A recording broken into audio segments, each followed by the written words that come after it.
back, guys, to another video here on a new series that I am starting called The Racing Line, where we are coming around some of our local fanciers around Northern Ireland and Ireland. And first up we have none other than John Trimble. John Trimble has very kindly let me come down, have a chat and video some of his pigeons. First of all, John, thanks very much for having me. And second of all, I will shake your hand because John is our race controller in the East Down Combine, meaning John unfortunately makes the hard decisions, as many probably watch the videos. You know, I don't hold any grudge on race controllers because it's a hard job to obviously get it right. So John, thanks very much for that. So John, just let's start with how everything came about with pigeons. How did it all start for yourself? All started when I was pretty young. Don't know why, but I just loved racing pigeons, and there was no racing pigeons in my family. My brother kept canaries and them type of birds. We used to go out catch wee finches and all that at night and thought it was great, but as soon as it was mentioned anything about pigeons, they got me excited. Yes. I just loved racing pigeons. And I can remember way back from maybe 5 or 6 years old, catching the stray pigeon and just loving it, and couldn't believe. The thing that I thought was amazing was when you let it out, it didn't fly away, it hung around, come back every day, and you fed it. Eventually did go away, but I just loved racing pigeons. So yeah, it was even from my own perspective, like talking with my own dad, like back then, you know, things like pigeon racing, things like fishing were such a big part of people's lives back then. Yep. I mean, I can even remember my dad telling me about, you know, going to barns and trying to catch the strays and whatnot. It was definitely something in that area that was very much well thought of people doing. In terms of obviously stepping in to racing, when was that sort of time when you sort of... Yes, well, me and my brother started as Trimble brothers, and I think that was maybe 1979 maybe. Okay. Joined Annalong Pigeon Club, and it was a good big club then. Yeah. Well, maybe 20 something members at that time. Yeah, and we'd bottled off, heard of a fella in Guildford was quitting, and we got all his pigeons in the loft, and that was the start of it. Yeah. Didn't do much good for a couple of years, but the first race I ever did, I was maybe 17, won Tilbenny Youngber Derby, and I thought that was amazing to win the Tilbenny Youngber Derby. That was the first win. So that's when we started racing in the NIPA. That was at that time. NIPA, right. And the strain of pigeons back then, what type of pigeons? Well, them pigeons, we know there was Dordan pigeons in them, but there was very little information that come from with them pigeons. But they were an immaculate looking team of racing pigeons, but mostly distance pigeons, you know.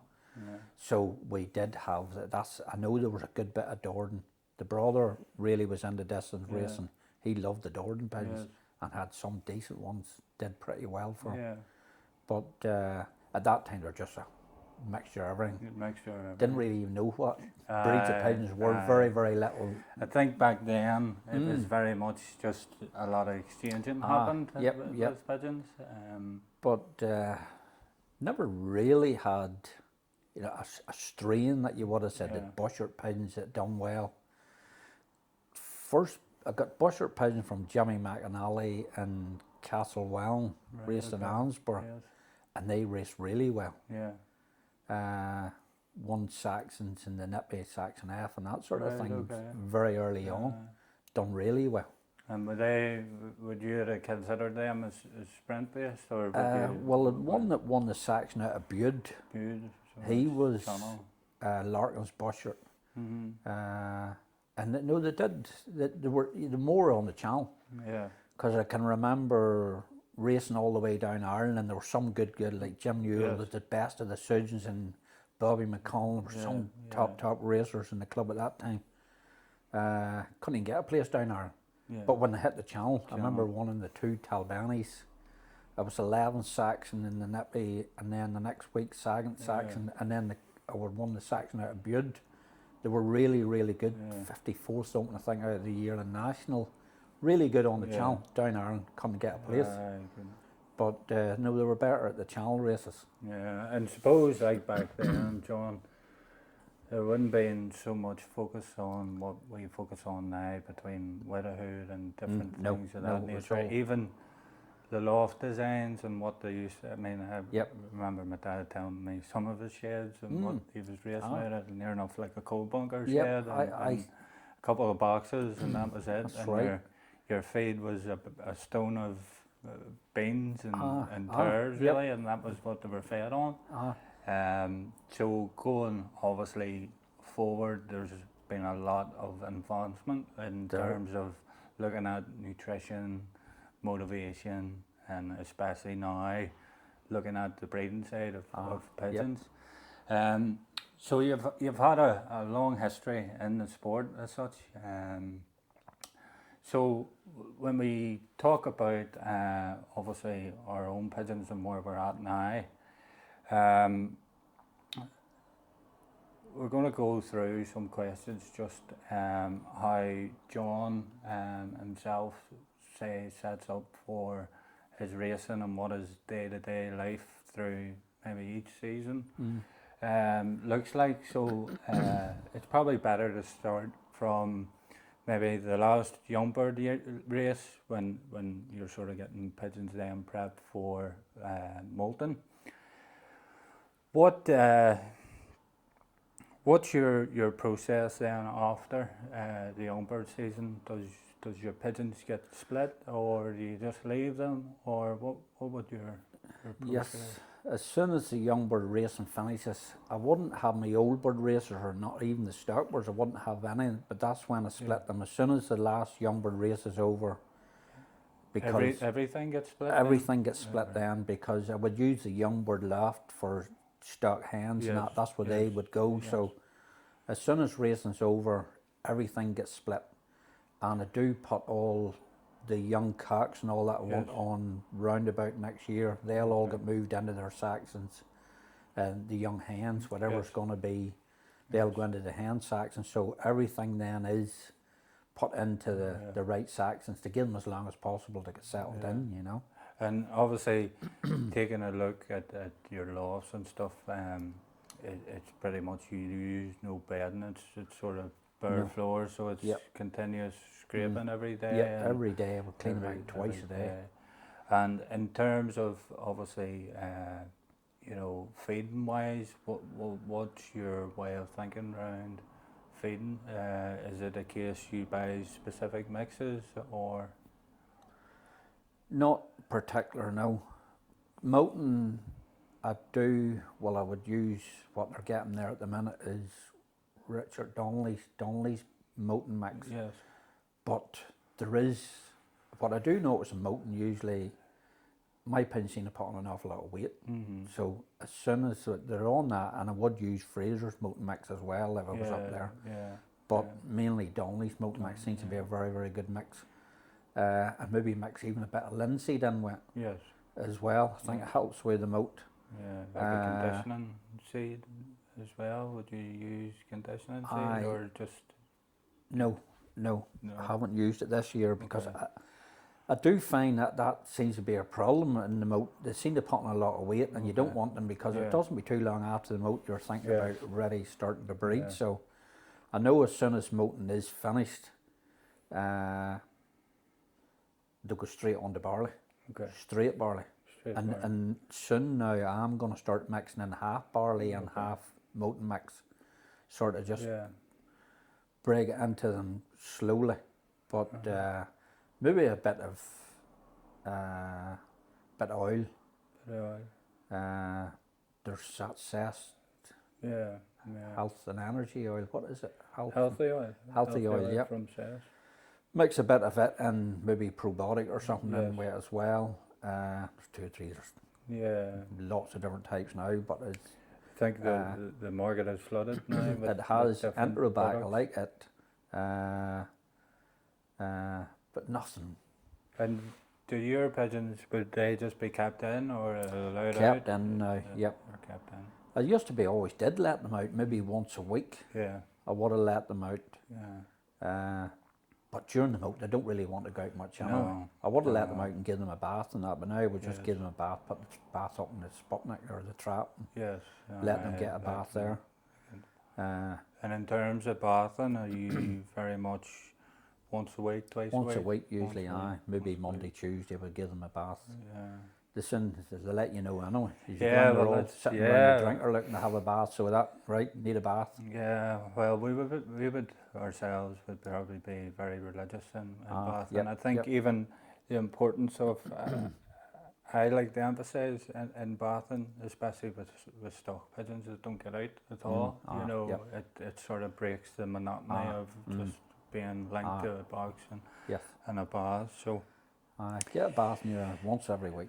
obviously you touched on a couple of products, say as the healthy oil and a probiotic. If there's something that you do see that you don't like, you know, maybe touch of sickness sets in or the droppings go maybe a wee bit off, do you panic or No. you just Not- leave them to it or? No, there is. I do have. There's a little. I would sort of call them a troubleshooting tablet. Yes. They're a 5-in-1, Okay. and I find them brilliant. Yes. Absolutely brilliant. If you want, I'll show. There's some in the cupboard there. Yeah. They come from that Mercassi system. Is that what you call them? You can Okay, order so them yes, online. Yes, that's the Spanish company. I did try. Yep, I did try them a few years ago, and I had a couple of pigeons that were.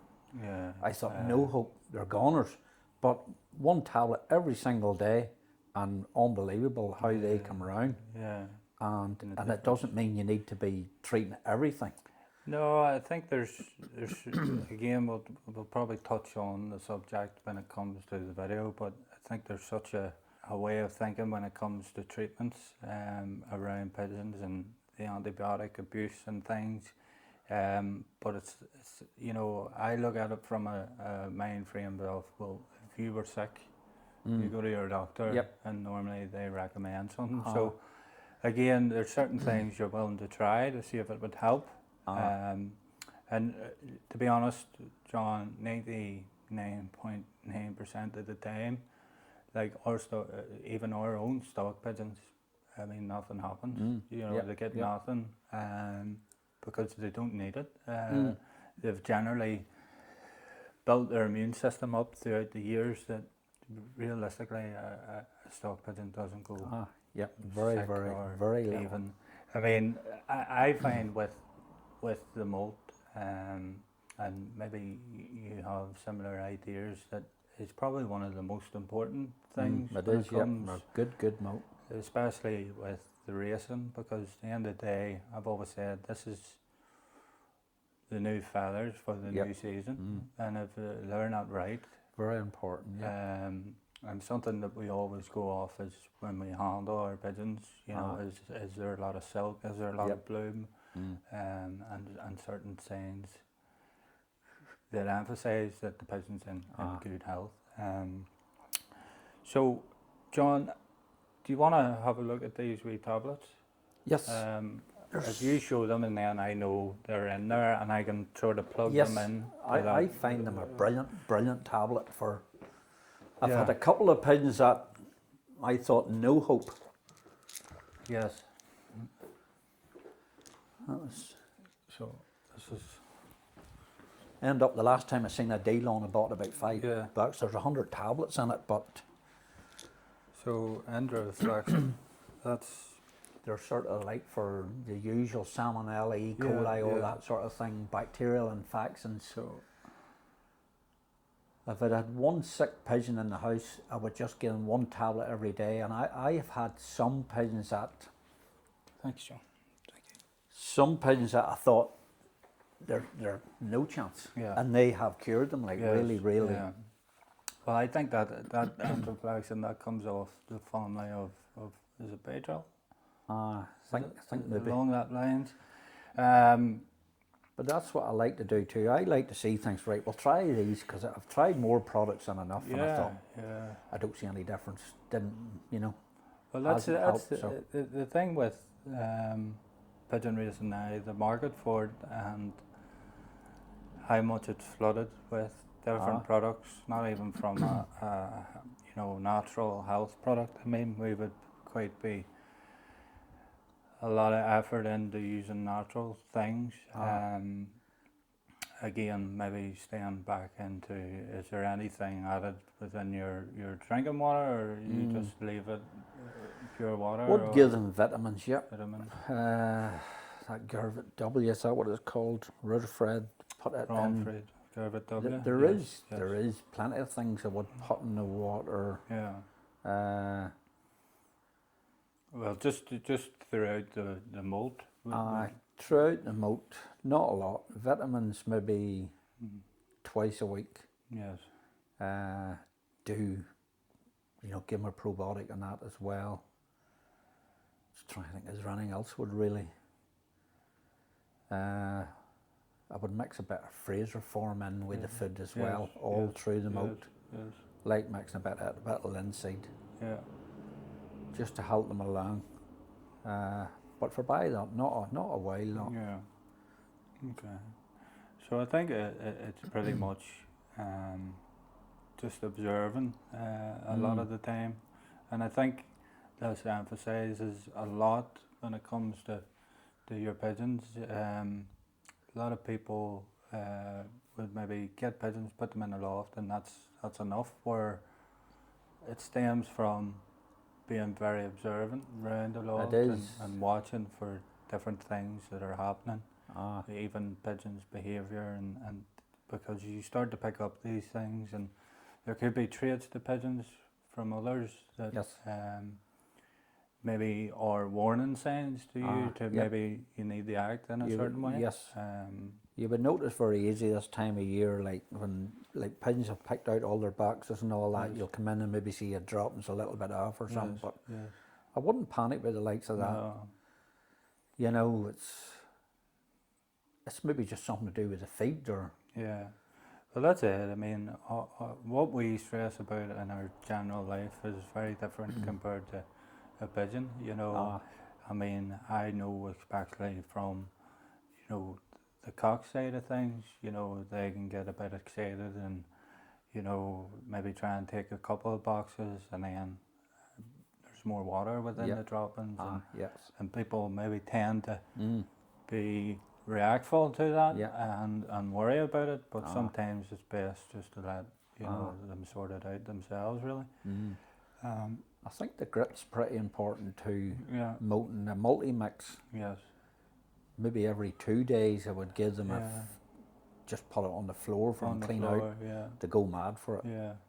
So and even when you do use that, you maybe get the next day and the droppings are. It seems to help them. Yeah. Well, that's, I mean, maybe the process apart from pulling in the minerals and stuff from grit, it actually aids with the digestion of, when you're feeding and stuff. You can see a difference. Breeding. So, breeding time, John. Obviously, when do you look at pairing maybe your stock pigeons up? Usually the middle of December. I like to try and be finished pretty much with the breeding by the time the racing starts. Okay. So you can just start concentrate. But last year it wasn't really like that because I bred a lot for a lot of people, and it just seemed to go on and on and on. And it doesn't, I think it sort of hinders you a bit with your racing if you don't have to worry about the breeding. Yes. But middle of December I would pair up the stockwards, and I would maybe be breeding boxes there now that I can lock them in, and that's big help. But all the ones that maybe there is some nest boxes there, they'll be sort of prepared. Yeah. I'll maybe just go out there someday and try that hen, right, you're going to go with him and lock them in for maybe even just 10 or 15 minutes so they get used to each other. So when pairing comes there, it's pretty much on the ball. It's pretty easy.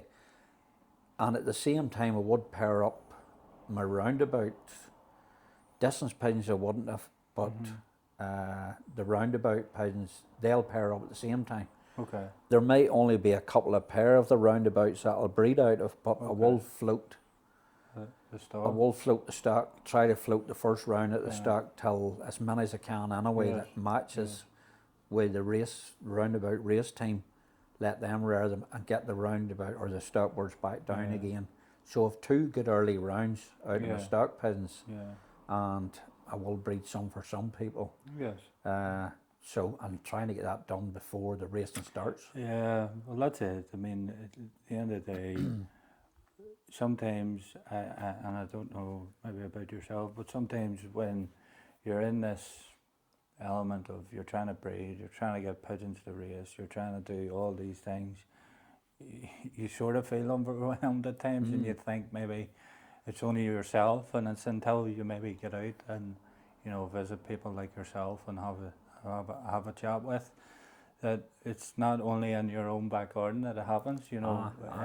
Suppose we all have to deal with certain things, and especially when it comes to bringing new pigeons in. And on that topic, John, do you bring new pigeons in on a yearly basis, or what way do you go about selecting and prepping that to, say, for talk's sake, if you're wanting to bring 4 new pigeons in, what's your process in that?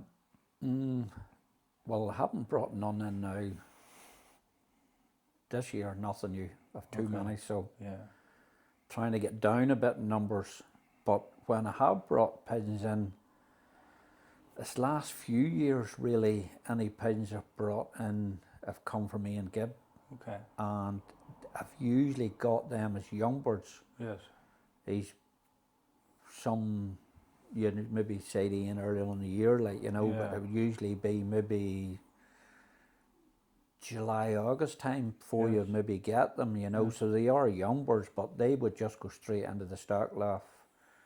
Bringing them in, I would vaccinate them right away and give them a canker tablet or whatever, and just put them in straight into the stock loft. Okay, so there's no, I would just say, quarantine as such, or you just, no. At the end of the day, if the pigeon has health, it should be able to adapt in a way. No, there's no quarantine, nothing like that. Okay. But no, never really done anything like that. Just put them straight into the stock loft, Well, again, you tend to know where you're buying the pigeons from, in that sense, so you have an idea of obviously how well the pigeons are kept. So, is it something you look from a pedigree base, or is it a result base, or is it, when it comes to them times when you're bringing pigeons in, do you look for a certain line, or do you look for a certain fancier that maybe potentially races? Yes, well, really the last lot of pigeons I've brought in have all been look revert pigeons. Yes. And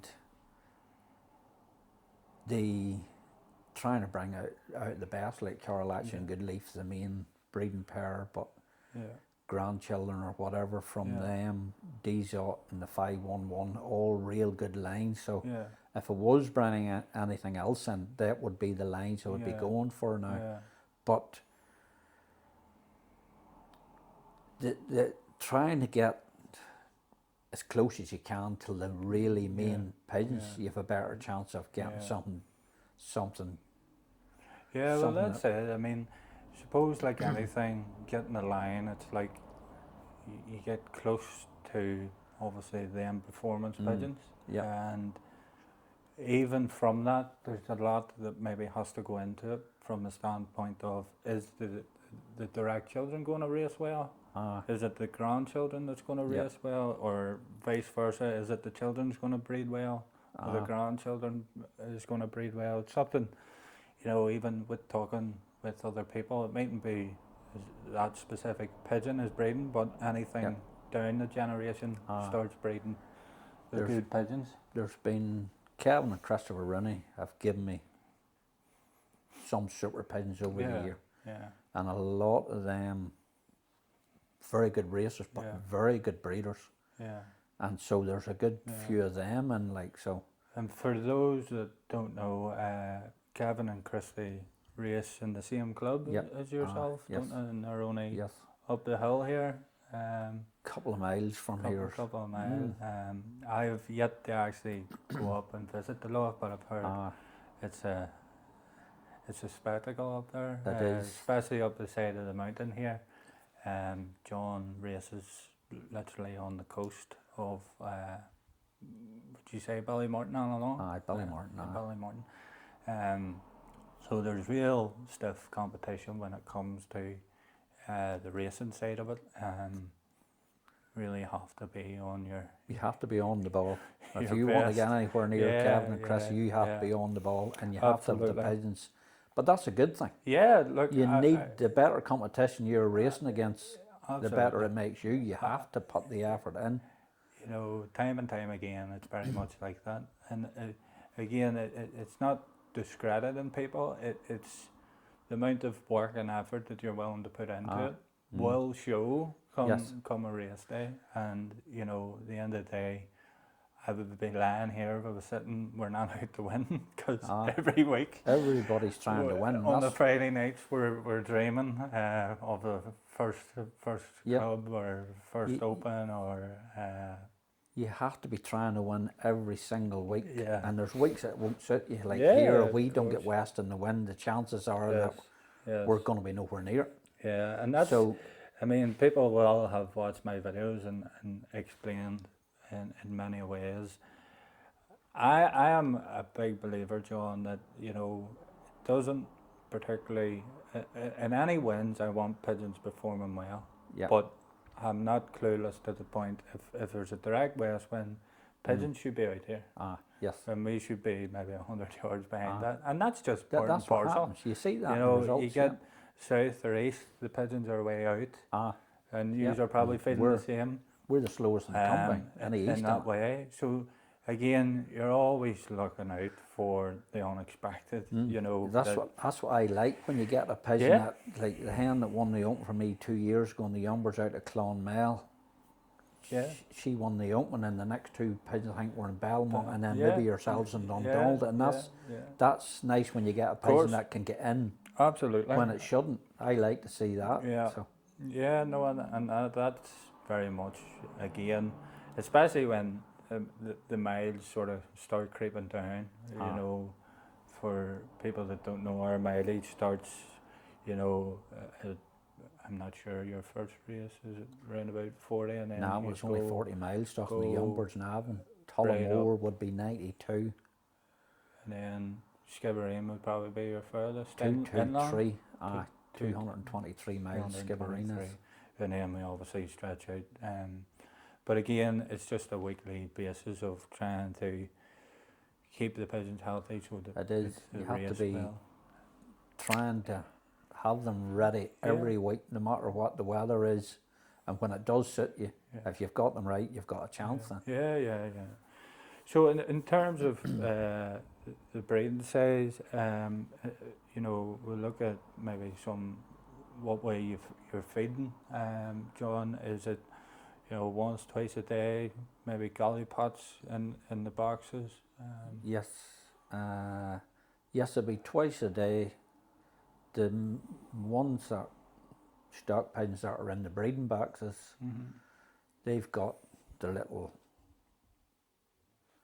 box that the food goes into, so it's pretty much full, not full all the time, but you want them trying to eat everything that's in the box. So they would get fed first thing in the morning, maybe 2 o'clock. Again, I would feed them. So I know if you give too much in it, there's a lot that they won't eat, and it's wasted really. So, but they would get fed twice a day. Everything would get fed twice a day. Yes. During breeding. This last couple of years, the Donnelly's breeding mix, their own breeding mix again. I really like it. There's a nice wee palette and all in it. I think there's pretty much everything in it. And the young'uns this last couple of years, rearing them on it, it's really, really is I think it's a very good mix. Yeah. It's something that we have used ourselves, and I can confirm what John's saying in terms of the quality and the mix. It's very, very good. It's value for money too. Yeah, like, yeah. You know, it's I think it's 27.5 kilos Yep. for like 1850 something like that. There, it's a very, but it is a very good mix. And again, you talk about the pallet, which has some micronutrients yes. and whatnot in it. So again, if the pigeons are offered it earlier on, they tend to eat it. Mine's no problem eating it. I not sure in yourself. Sometimes we look at layer pellets and different things. Yes. I always found maybe at the start, but then pigeons seem to go off them completely and never really eat. So with this mix, having that in it, you know, they seem to eat it okay. So, and again, the youngsters are well reared. And again, in terms of products, would you add like the proteins to that, or do you just give it in the feed? Or What I like breeding mixing in is Pigeon Vitality. It's breeding and Moulting mix, isn't it? Or it's the wee box. the wee tub. Yes, it's like a powder. Moult and breeding sort of powder. Yes. Use I think it's omega-3 oil. Is their oil, and I would mix that in every single feed. Every single. They would get that as well. I think this helps rear good youngins too. Like so, I would use that. Every now and again, Pigeon Vitality, their canker mix. Their canker. Tricholy killer. That one, yes. Yeah. Would maybe just once a month. Yes. Mix it on Okay. one feed. I think it keeps them right, keeps the youngins right. For by that, maybe a bit of Fraser form as well, mixed in with it too, with their breeding mix. And I think that's really pretty much it. Pretty much it. And that's it. It's again just covering every aspect when it comes to obviously the stock pigeons or the racers pumping. The youngsters, I mean, realistically, you're trying to compact everything in the feed that generally they need to obviously. You know yourself when it comes to weaning youngins, like when they've been really well reared. Yes. As soon as you let them out of the nest, you know. Sometimes you're going, that's brilliant. Fat you know, and plump, that's what you're looking. Not so much when it comes to race No, season, definitely not. The fat and opposite. plump, baby. Is You what want we're them looking for. nice, big, strong youngins when you come to wean them, and it gives them a good start as well. Yeah, absolutely. What I do love and something I observe is watching good parents feed well. I think it's a major thing, you know. It is. I mean, you go into your loft and you can see the youngsters' crop is out to here, and and to be honest, it's never really without. I do love to see that now. Real good feeders. Just John, in terms of, obviously we'll maybe step back to your selection process. Do you have any theories when it comes to picking your pairs or picking pigeons to go together? Try to put the best to the best that I have. You know, after a few years, there's a pair now, they bred an open one or a couple of open winners, or, you know, I will keep them mostly together. What's the breeding boxes? You can maybe take two pair out and then maybe say, I'll try that cow with a different hen just till see how that goes. They're still early enough to race. But I like small to medium pigeons. Don't like a big pigeon, but there's no real reason, because I've had some very big pigeons here that have been great racers. I've even some very big pigeons out there now. That real consistent pigeons, that's what I like more than anything. Like I've had pigeons here that have won an open, like, but never done nothing else. But if other pigeons there that maybe have 5, 6, 7 open positions, that's what I really, that's the sort of pigeon you're looking for. A consistent pigeon that's in the clock all the time, you know.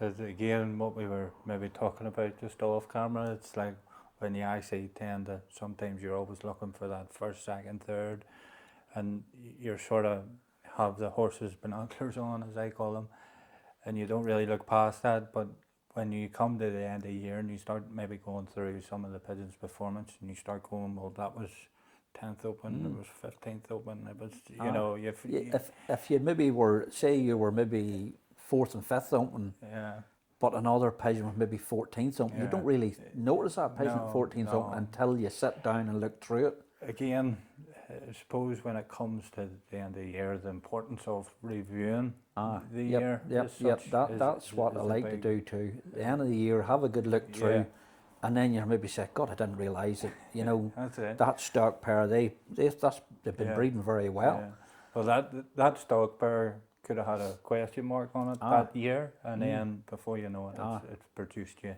another great pigeon. Again, so theories in terms of wings or eyes, anything? No, do like a nice eye on a pigeon, but for breeding, I like a darker. I think some of the best breeding pairs seem to have a darker eye on their head, but it's just my preference. But no, small to medium. I think the smaller they are, I seem to like smaller pigeons, and I seem to have better results. Smaller pigeons I find they're easier kept in condition for racing. They're easier. Bigger pigeons put on a bit of weight. It's hard to. Sometimes the start of the season, it's hard to get that weight down to racing rate. So young or smaller pigeons seem to, a lot of the time they just seem them in good condition. So I would prefer smaller pigeons, and if I had a big pigeon, stock pigeon, I would try to put in whether a smaller hen or whatever to try and maybe the young ones will be a bit smaller, but sometimes it works out the opposite. It works out the opposite. Yeah, well, again, a lot of people have theories around it, and something even from ourselves, it's like we do have big pigeons and we do have small pigeons, and normally when it comes to pairing up, we try and match that. So a big pigeon to a smaller pigeon. When it does breed, you're hopefully getting that medium shape. Again, you always plan it in your own self and always hope it's going to work out that way, but a lot of the times you find yourself it doesn't work, and you get big pigeons, and when you put them to obviously racing, they race well. I have a story from Skibbereen last year. I have two hens, very similar look, and Dad was actually, he went into the loft and he lifted the hen, and I put the hampers in the car, went up to the centre, and I got a phone call, and with a few choice words, he told me he picked the wrong pigeon, and it was the other hen that he picked. Now this hen, John, is massive, you know, two hands, and it's not like long, it's just very, very beefy, as you say, very hard. And I says, well, look, it's going to have to go. So it went, and we were sitting on a Saturday, and he basically says, if we get that pigeon, I will eat my hat, because she's a chunk. And right enough, our second pigeon that day was her. So I'm still waiting on him, getting a knife and fork out and a bit of salt and pepper. No, sometimes it's hard to understand, like, you know. I think you know. Yeah. But I think it's, I suppose, the marvellous way with pigeons. When you think you know, they're very quick to slap you. I know there's nothing wrong with big pigeons. Like, I've some big pigeons out there. Absolutely. There's one hen I've got there. I call her the big girl. She is probably the biggest racing hen I have, and she's one of the most consistent racing hens. She's been third open, but I don't know, she's maybe 7 or 8 open positions. Real consistent pigeon. And that's so the thing. I suppose it just broadens down to your own preference. It's just what I prefer. I think that it's easier to get smaller pigeons into condition. Yes. They stay in condition much easier, I think. Yeah. That's just what I think. But yeah, well, that's it. I mean, again, it's very much, you know, you say black, I'll say white, and that's the way with pigeons. People have a preference in what they like and what they choose, and it's never right or wrong. I think that this is where I love the beauty of racing. If someone tells you you do this, you'll get the, something out of them. You do it, and it puts them backwards, and I you know. go, what? I know. But again, you could do it the next year, and bang, you've pigeons flying well, and you say to yourself, what is going on? It's know. just... There is things that seem to work for some fanciers, and Yeah. you try it, and it just does not work for you whatsoever. But then there's things that work for you that don't work for others. You know, it's trial and error. Of course. try and Even get- after all these years, John, of being in the sport, you're still chasing the trial and error. You still try. I don't mind making an odd mistake, and I do. Every year I seem to do something and say, shouldn't have done that. Yeah. But as far as I'm concerned, I'm learning from that. Yeah. I'll never do that again. course, Don't do that anymore. That did not work. My dad always said it's the man who makes the least mistakes will hopefully race well if things are going well. yeah. So it's a big preference. So obviously, John, in terms of your breeding, everything's scraped daily. There's no bedding or anything of that nature. When is it then you start looking at moving the youngsters into their own loft? How many sort of days, or 3 weeks old, roughly. 3 weeks? I would wean them, and they all go in. This where the stock hens are there now. Yeah. That's the young bird loft. Okay. So they would all move in there, and I do try to spend a lot of time with the youngs. Yeah. I do think I do like when the pigeons would be tame and quiet. It just makes, I think they're more content themselves. If you go into the loft and they're flying about or they're afraid of you. Well, it's You building know, the trust. It is. So, but I do know at the same time, I would handle nearly every single young'un every single day when it's in the nest. Yeah. When I would take it out, just when I'm cleaning out, take it out, put it in my hand. Yeah. And they get used to that. And when they're winged, they just be really, really tame. They're running about after you and jumping on you. They're a nuisance, but that's the way I like to have them. You have to wear a hat. As tame as you can get them. I do think it helps them race as well if they're content and quiet and not afraid of you. Yes. I do know when there's some hens might be a bit nervous, but when you race them on roundabout, I keep my hands locked in. When they're locked in the boxes, they just become stupid tame. They all want you to be poking at them, and touching them and howling them. And they do that. They love it. A lot of times, I always said, if someone recorded you in your loft, yes, what would they think of you? Yes, that's right. Man, that means is in right. that house. I think it's important to tell them that. Like, it really is. absolutely. It helps make them tame. Yeah, I do. I think they learn your tone of voice. They do. and Definitely. things of that Talking nature. to the pigeons, people that probably think it's a stupid thing, but it really does help them. Well, and more so probably up here too, John. I mean, you're here with yourself, so a lot of time's probably spent out there putting the time in and the days in as such. Only thing to talk to is the pigeons. Which is not a bad thing. But they really do. They react to your voice. And as soon as you calling them in, as soon as they hear you calling, they're down and in. They know the routine. If you do the same thing every day, and they know when you call them, that's it, they're down and in. So, and around anything else in terms of breeding that we maybe haven't covered, maybe you would like to share? Not really. I don't think that's pretty much the basic of it. The feeding, and I would mix on the Pigeon Vitality nut on the corn. It does help rare good big youngs, strong youngs. Okay. Treating them for canker once a month or so. I use the Pigeon Vitality one, but probably anyone would do. Yeah. And that lead up to obviously pairing pigeons up, do you vaccinate your stock pigeons or I do will you vaccinate. I vaccinate every single pigeon in the house.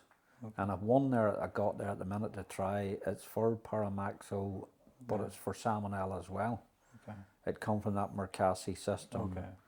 Seen it advertised, so I'll try it. Yeah. 'Cause I think Salmonella is a pretty important thing to keep under control.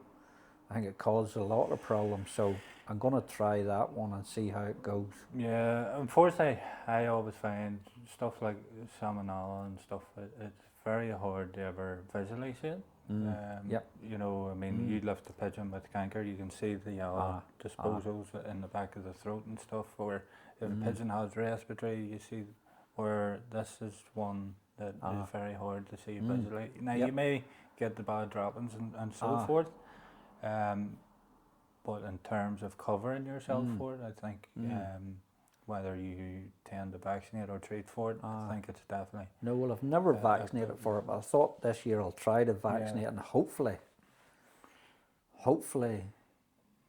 it'll do the trick, and it's something you don't need to worry about during the season, because sometimes if a pigeon goes off, you're thinking it's a salmonella, is that the problem? And you're maybe needing to treat. I know them little tablets that I use, they are for salmonella and all too. So a one-off pigeon to just get the tablet. You treat the individual rather than treating it. But I will I'll vaccinate every single, even the young ones this year, they don't really need vaccinated until next year because they've been vaccinated this year.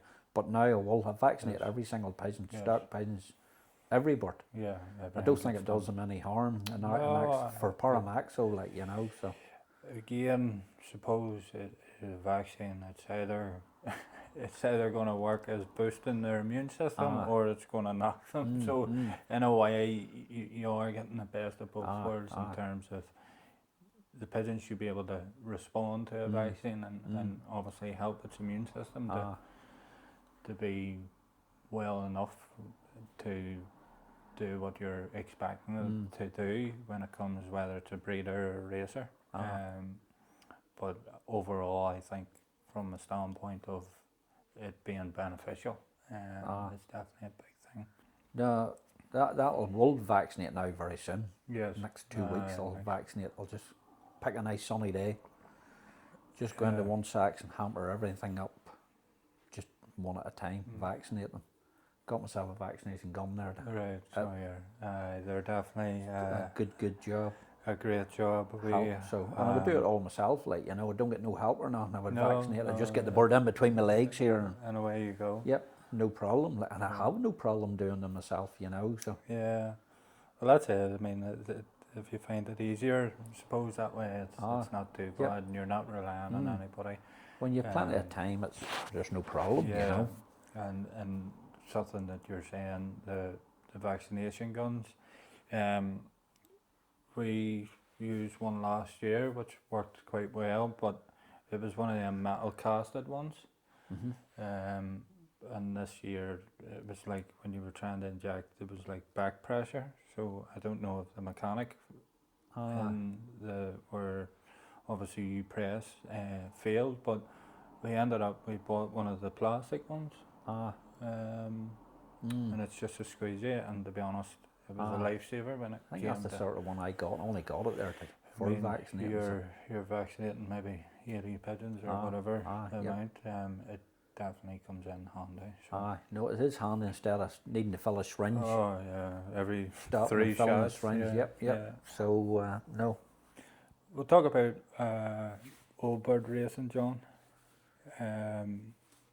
Obviously, you talked about you slipping youngsters and stuff, or eggs and whatnot too. So, when you split these, is that it? Them pigeons go out and. Yes, as soon as I would wean them young'uns pretty early, maybe 15, 16 days. If I see a cock starting to drive a hen, even looking at the hen again, I'll take the hen away with one young'un. I'll wean her over till the hen section. In the roundabout loft, let the cock rear the other young'un.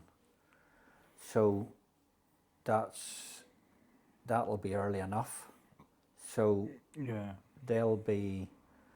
that's them split, but then what is it, maybe 4 weeks before the first race, I'll repair them again.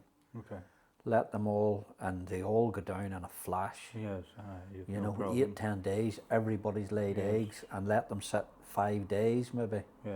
And by this time it's maybe a week and a half up until the first race, maybe even 2 weeks, some, it just depends. So they let them sit 5 days, maybe on the eggs. Eggs, Everything's back out, or throw all the eggs out. All the hens get moved back over, and that's them ready to start training. I maybe would give them a toss or two, maybe only from Cranfield here. It's only 5 or 6 miles for them, and I would take maybe the hens out first. Yes. When they're still paired, take the hens out first, let them race back to the left. All the hens are down, can't get in quick enough. Yes. And then catch the cocks, and then take them out and do the same thing. Do that as many days, if the weather's good enough. Do that as many days as I can. Yes. From them 5 days, maybe when they're down in eggs or whatever. Yes. And then the once they're resplit, that's the same again. And maybe still only go to Cranfield. Yeah. And then they can't get home quick enough when they're split. The hens are out of that hamper. At the start, they're maybe out a couple of circles, but they would know Cranfield so well. They know where they're at. They know as soon as they come out of that hamper. And you know when you've got them right, they come out of that hamper, don't even look, just out over the haze and gone. And the same hens, the cocks would be waiting for them, and then go home and catch the cockwards. Lock all the hens into the boxes, cockwards out to Cranfield, and I wouldn't even be quarter of the way home. I set my clock up and it's connected to my phone, and it's bing, bing, bing, bing. You know when they're home. And they've got, maybe it's only Cranfield, so they're maybe only 5 minutes ahead of me or whatever. And then I come home and hens are all out back into their own section again. And do that, but maybe moves them on. Patty Brown would do a lot of training for us here in Annalong, and he would maybe start in Annagas and Castle Bellingham, down about that area, but move on, you know, so Clogherhead, Balbriggan, maybe even go to Navan.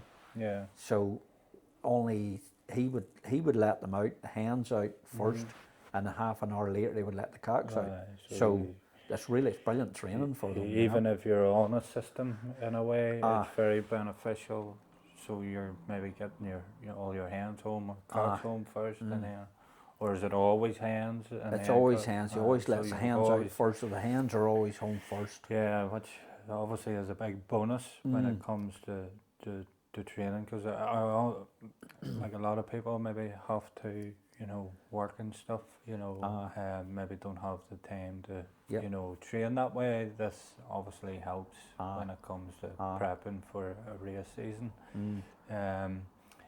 In terms of that, John, like stepping back a wee bit, when you let them out, what normally happens? Maybe for new fanciers, I suppose, is it something it maybe takes a day or two to get them up in the air, or it does. It does. I would try to get them out any good days at all, even when they're paired, and rearing that first round of young'uns, or maybe somewhere rear one young'un. Try to get them out any good days you can. And at the start there isn't much. You can see them plodding around the sky here. You know they're too overweight and they're slow, but you find within 2 weeks, you can see the difference in them and them really starting to fly. But the worrying thing about that time of year is the peregrine falcon, and we're in the Mourne Mountains here. Of course, right beside the mountain. And especially when they're not fit, that's what you worry about. The peregrines are going to hit them. But if you can get them out on a regular basis, and they really do get themselves fit pretty quick. But it's a lot to do with the feeding as well. If you get them on the right feed and the right amount, the wool, they soon get themselves into shape. You can see the difference, and really fly in the skies. So in terms of old birds, you maybe get them here, you've let them out, and you're on that, say, 2-week period where the pigeons are really starting to hum in the sky a wee bit. Is that when you tend to look at, get them into the hamper and take them down? Yes, once you've got them flying well, try to get them out. It's only short tossing, really, 5 or 6, or maybe it wouldn't be 7 miles. I don't even think, but that is enough to get them fit. They really, when they are split, and that's when they really they really fly to get home. Yeah, You know, yeah. so You're getting them onto this ball of suppose the motivation side, and you know, it is it's getting them reward. into a routine. Get them into a routine that they know when they get home. There's a wee bonus if their Yeah, mates waiting yeah, for them. That's what they're. yeah. That's why they're rushing to get home. Yes, You know, I do notice that at the start the hens would be down and in let a flash, yeah, but sometimes the cocks are a bit slow, especially yearling cocks that don't know the routine yet. You come home, they're still flying about, or they're walking about the roof chasing each other. just takes And away. Takes them a week or two to realise, like when I get home, my mate's waiting on me here. So that takes a bit of time. I always find, even from our own, like we have to transfer the young birds from the loft into a new loft, Yeah. and even with that in itself, trying to get them used to trapping into a different trap, and you know that can take a bit of time, and to be honest, John, it becomes very frustrating at times because I mean, I've had pigeons sit 2-3 nights out. Yep, I did Because the they're same. unsure. But again, once you get them in, get them onto whatever routine. You fly obviously with a hood, so once they get into that routine, it doesn't take too long. But again, this is where I suppose the patience side comes into pigeons. It is. It's one thing you need in pigeon raising is patience. Yeah, and I like to emphasise it a lot because, you know, when you think it's only your loft that it's happening to, I mean, you put pigeons in and a pigeon wants to take 2 boxes. God, trying to stop that is. That's a hard thing to stop. Stopping a pigeon. And especially when you have a cock there that's very headstrong and is refusing. Yes. Last year I just had the locker box and no cock was getting it because the cock was that he'd have just ruined himself from fighting in the loft. So in terms of you get the race one, John, pigeons obviously come back together. Do you split straight away or is this quick enough?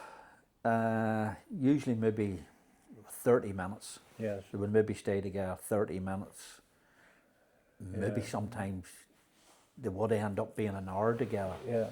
But I think split them quick enough. But you know yourself, they don't all come home in one lump. So you're going in. Yeah. You're going in maybe every 10 minutes, saying, "Right, you've been in here," you know, and then taking that hen out and that. Yeah. But so some might be in a bit longer than others, Yes. really, you know. Yeah. But no, quick enough. But as the races get longer, I would let them stay longer, especially on the channel. When they're coming home the channel, they maybe been 4, 5, 6 or 7 hours or something. Like I would leave them right up to dark maybe, because they maybe wouldn't be coming home anyway to late enough. Yeah, well, again. So I would leave them sort of a bit longer.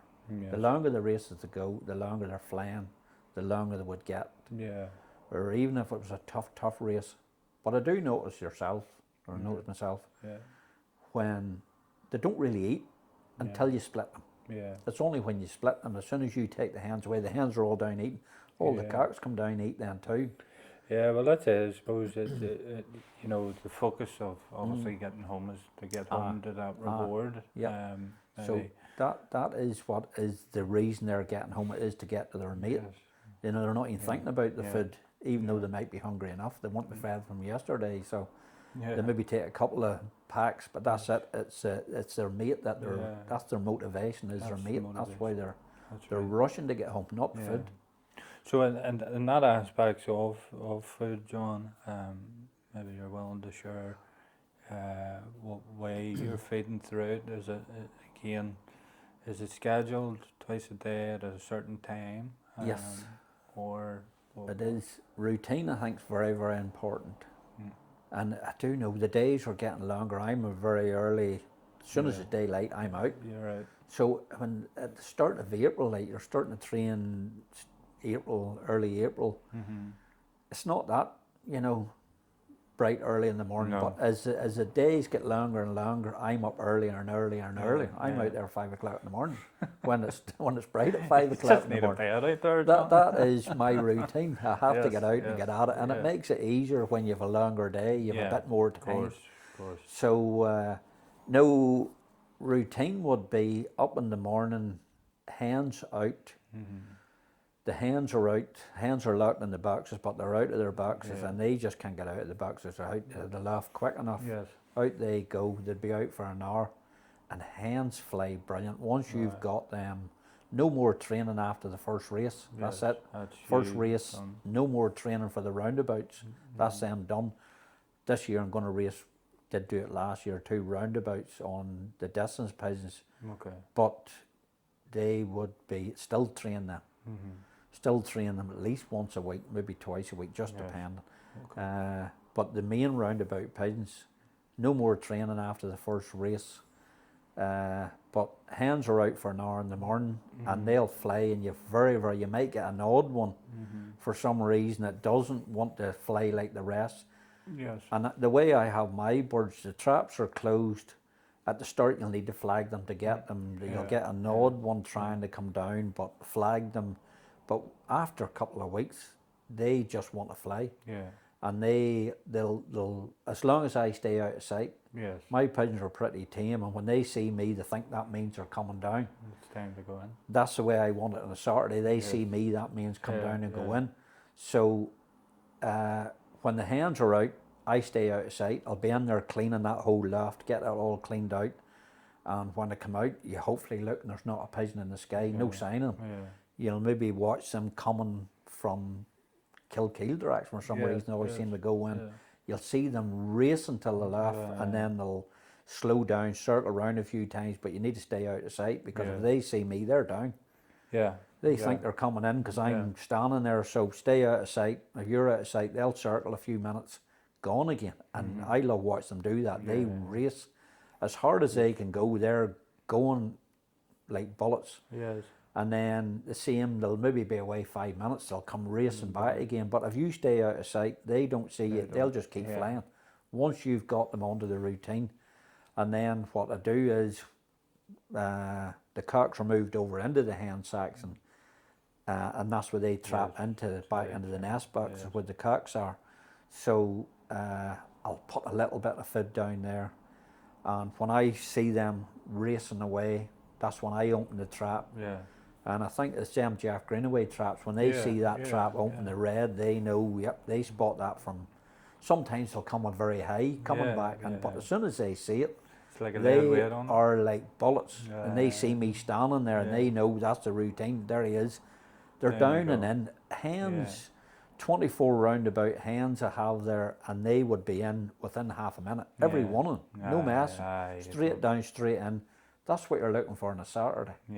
Is when they come home, they think, whoop, that's the routine. Trap's open, he's there. They're down and in. They don't waste a second. No circling, no nothing. Straight down, straight in. And then the hens are in, the cocks are out. A little bit of food there for the hens, but once they go over their own section, the food goes down in their own section. And I don't skimp on the food.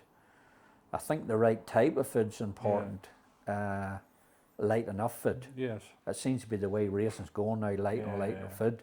So them European sort of countries, I mean your Van Robies and Natural and Bears, they always seem lighter but compact with everything. Just everything in it. So the hens would go into their sacks, and they're fed in their own sacks, and then and they clean it up pretty quick. But the hens be locked into their nest box or into their hen boxes. So as soon as they finish eating, hens will all pair up. You know yourself, they'll pair up. If you left them in there on their own, there'd be 3 of them in the corner or 3 of them in a box all sitting together. So as soon as the first hen is up, and some of them are very, very tame by this time, they're flirting with me and are maybe on my shoulder, or they're running about the trap after me. So straight into their box, and they all have their own boxes. They know their own boxes. So, and some of them will go straight to their own boxes. So as soon as the first hen's up, she's in her box. If I see 2 hens looking at each other on the floor, both of them are up and in their box. I don't rush them into their boxes. I give them a bit of time, because the cocks are out now for an hour. So all the hens are locked in their boxes. And at the start, I wouldn't lock them all in the box to start. You know, if you see two flirting, right, they Yeah. have to be locked up. You don't want them pairing up. And maybe the first 2 weeks they're not all locked in their box because there's some hens wouldn't pair up. Yeah. Yeah. But after a while, they all eventually get locked into their boxes. So they all, once they're on the routine and the system's working 100%, yeah. as soon as they all come in, they all get fed. They're all locked back into their boxes.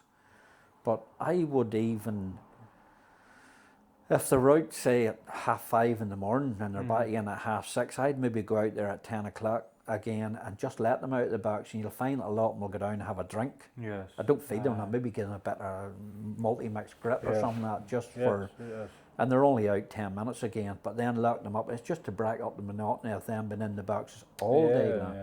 Because I would start again with the hens maybe 1 o'clock, I would let them out. I don't leave it to the evening time because you know yourself, you've got young'uns to get out, you've got I've distance pigeons as well, you've got them to get out. And this is the thing, I mean, for each hour, say, you have for each group of pigeons, you know, your old birds, and if you have different teams, and I mean, there's 68 hours away it is. in a day. And you take it. I mean, first thing in the morning, the hens go out for an hour and the cocks go out for an hour. And this year, I'm going to race my distance pigeons on roundabout, so all the hens will go out as well. Okay. All the hens, the distance hens, and them. I done it last year, and it takes them a bit of time. There'll be some hens that'll go into the wrong sacks and that, but not once you get them onto it, they're pretty good. Most of them will go into the right sacks, and so it just saves you an hour. You know, because if you were letting them hens out, them cocks out, then next were distance hens out, the distance cocks are the young birds, there's 5 hours. I know. You know, and then you have to start and do it all over again. That's it. You're in, cup of tea, and then back out. It's a full-time job. It certainly Full-time job, so It just to certainly try is. to make it as simple as possible, but Yeah. for no, so all the hens will go out, the distance hens and the main roundabout hens will all go out together, all the cocks will go out together. And then obviously 1 o'clock you tend to start the Start all over again. Yep. sequence again, and Yes. obviously by that time, I mean, do you feed more in the evening then? In the than you evening would? time, I maybe would go in maybe 7 o'clock time, just spend a bit of time with them, and I would give them maybe a very little bit of food, just not too much. Yes. Not too much. They've been really mainly fed twice a day already, but in the evening time, maybe give them a little bit of a little feed, maybe multi-mix grit or something, just for them to play about for a while, and then lock them up again. That's them for the day then. And have you a certain preference in your corn, John? And maybe not so much on because something that I find when it comes to feeding pigeons, every day is very different. And some days you can add more, some days you can take away. But in terms of maybe brands, you know, you've Ruby's natural. The main racing mixes for the main roundabout pigeons would be, and I've done this for a few years, but this year, what I always would have got is Buyers. Buyers Light. Okay. Buyers Light, and I would get natural, I think it's called Super Sport, and I think they changed it, or Super or Natural Sport, is it? I'm not sure which one. It's natural. Yes. Richard keeps me right there. It's natural, but the two them, that Buyers Light and that, they're near enough identical mixers. Once you take the two of them out and you're looking at them, I think, why am I doing that? So this year I'm just going to use the natural one. Yes. But I like it. It's a light enough mix, Light enough but it seems to have everything in it. I would give them an energy mix starting from Wednesday evening, maybe just a quarter. And I would use the natural one for it. Natural, is it Wizard mix, is it? Yes. Is that what it is? It's an energy mix. It's what it is. And then, but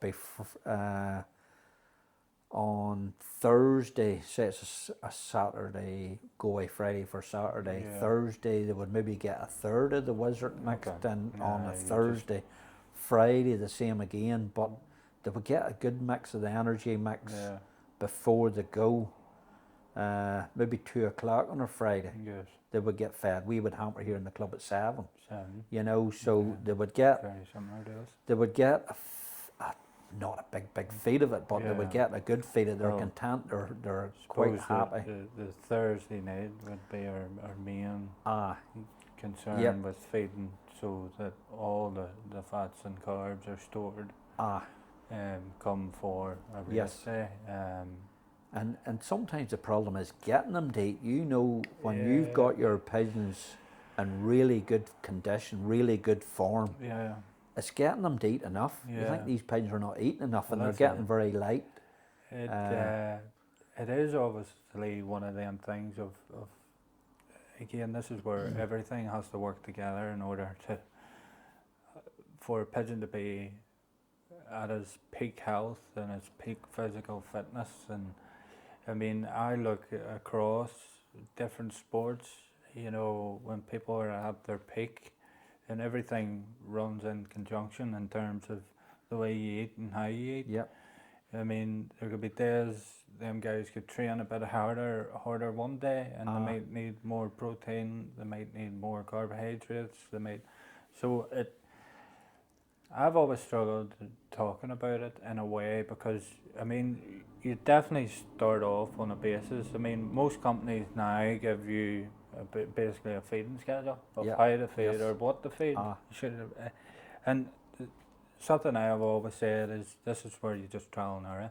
I think the important things is you get a base mix, and then come say Wednesday, Thursday, Friday, you can start adding the energy to it. Yep. Whether it be fats, whether it be carbs, and this is what you find when it comes to racing is when you trial and error that. You know, you feed fats 1 week, the race home. And you think, oh, and then you could try carbohydrates the next week, the meet and race as well. So you know. It is, and it's to do with the wind and the weather, everything. Yeah. You know, if the Yeah. wind's coming out of the southwest 1 week, if it's coming Yeah. out of the northeast the Yeah. next week, completely different.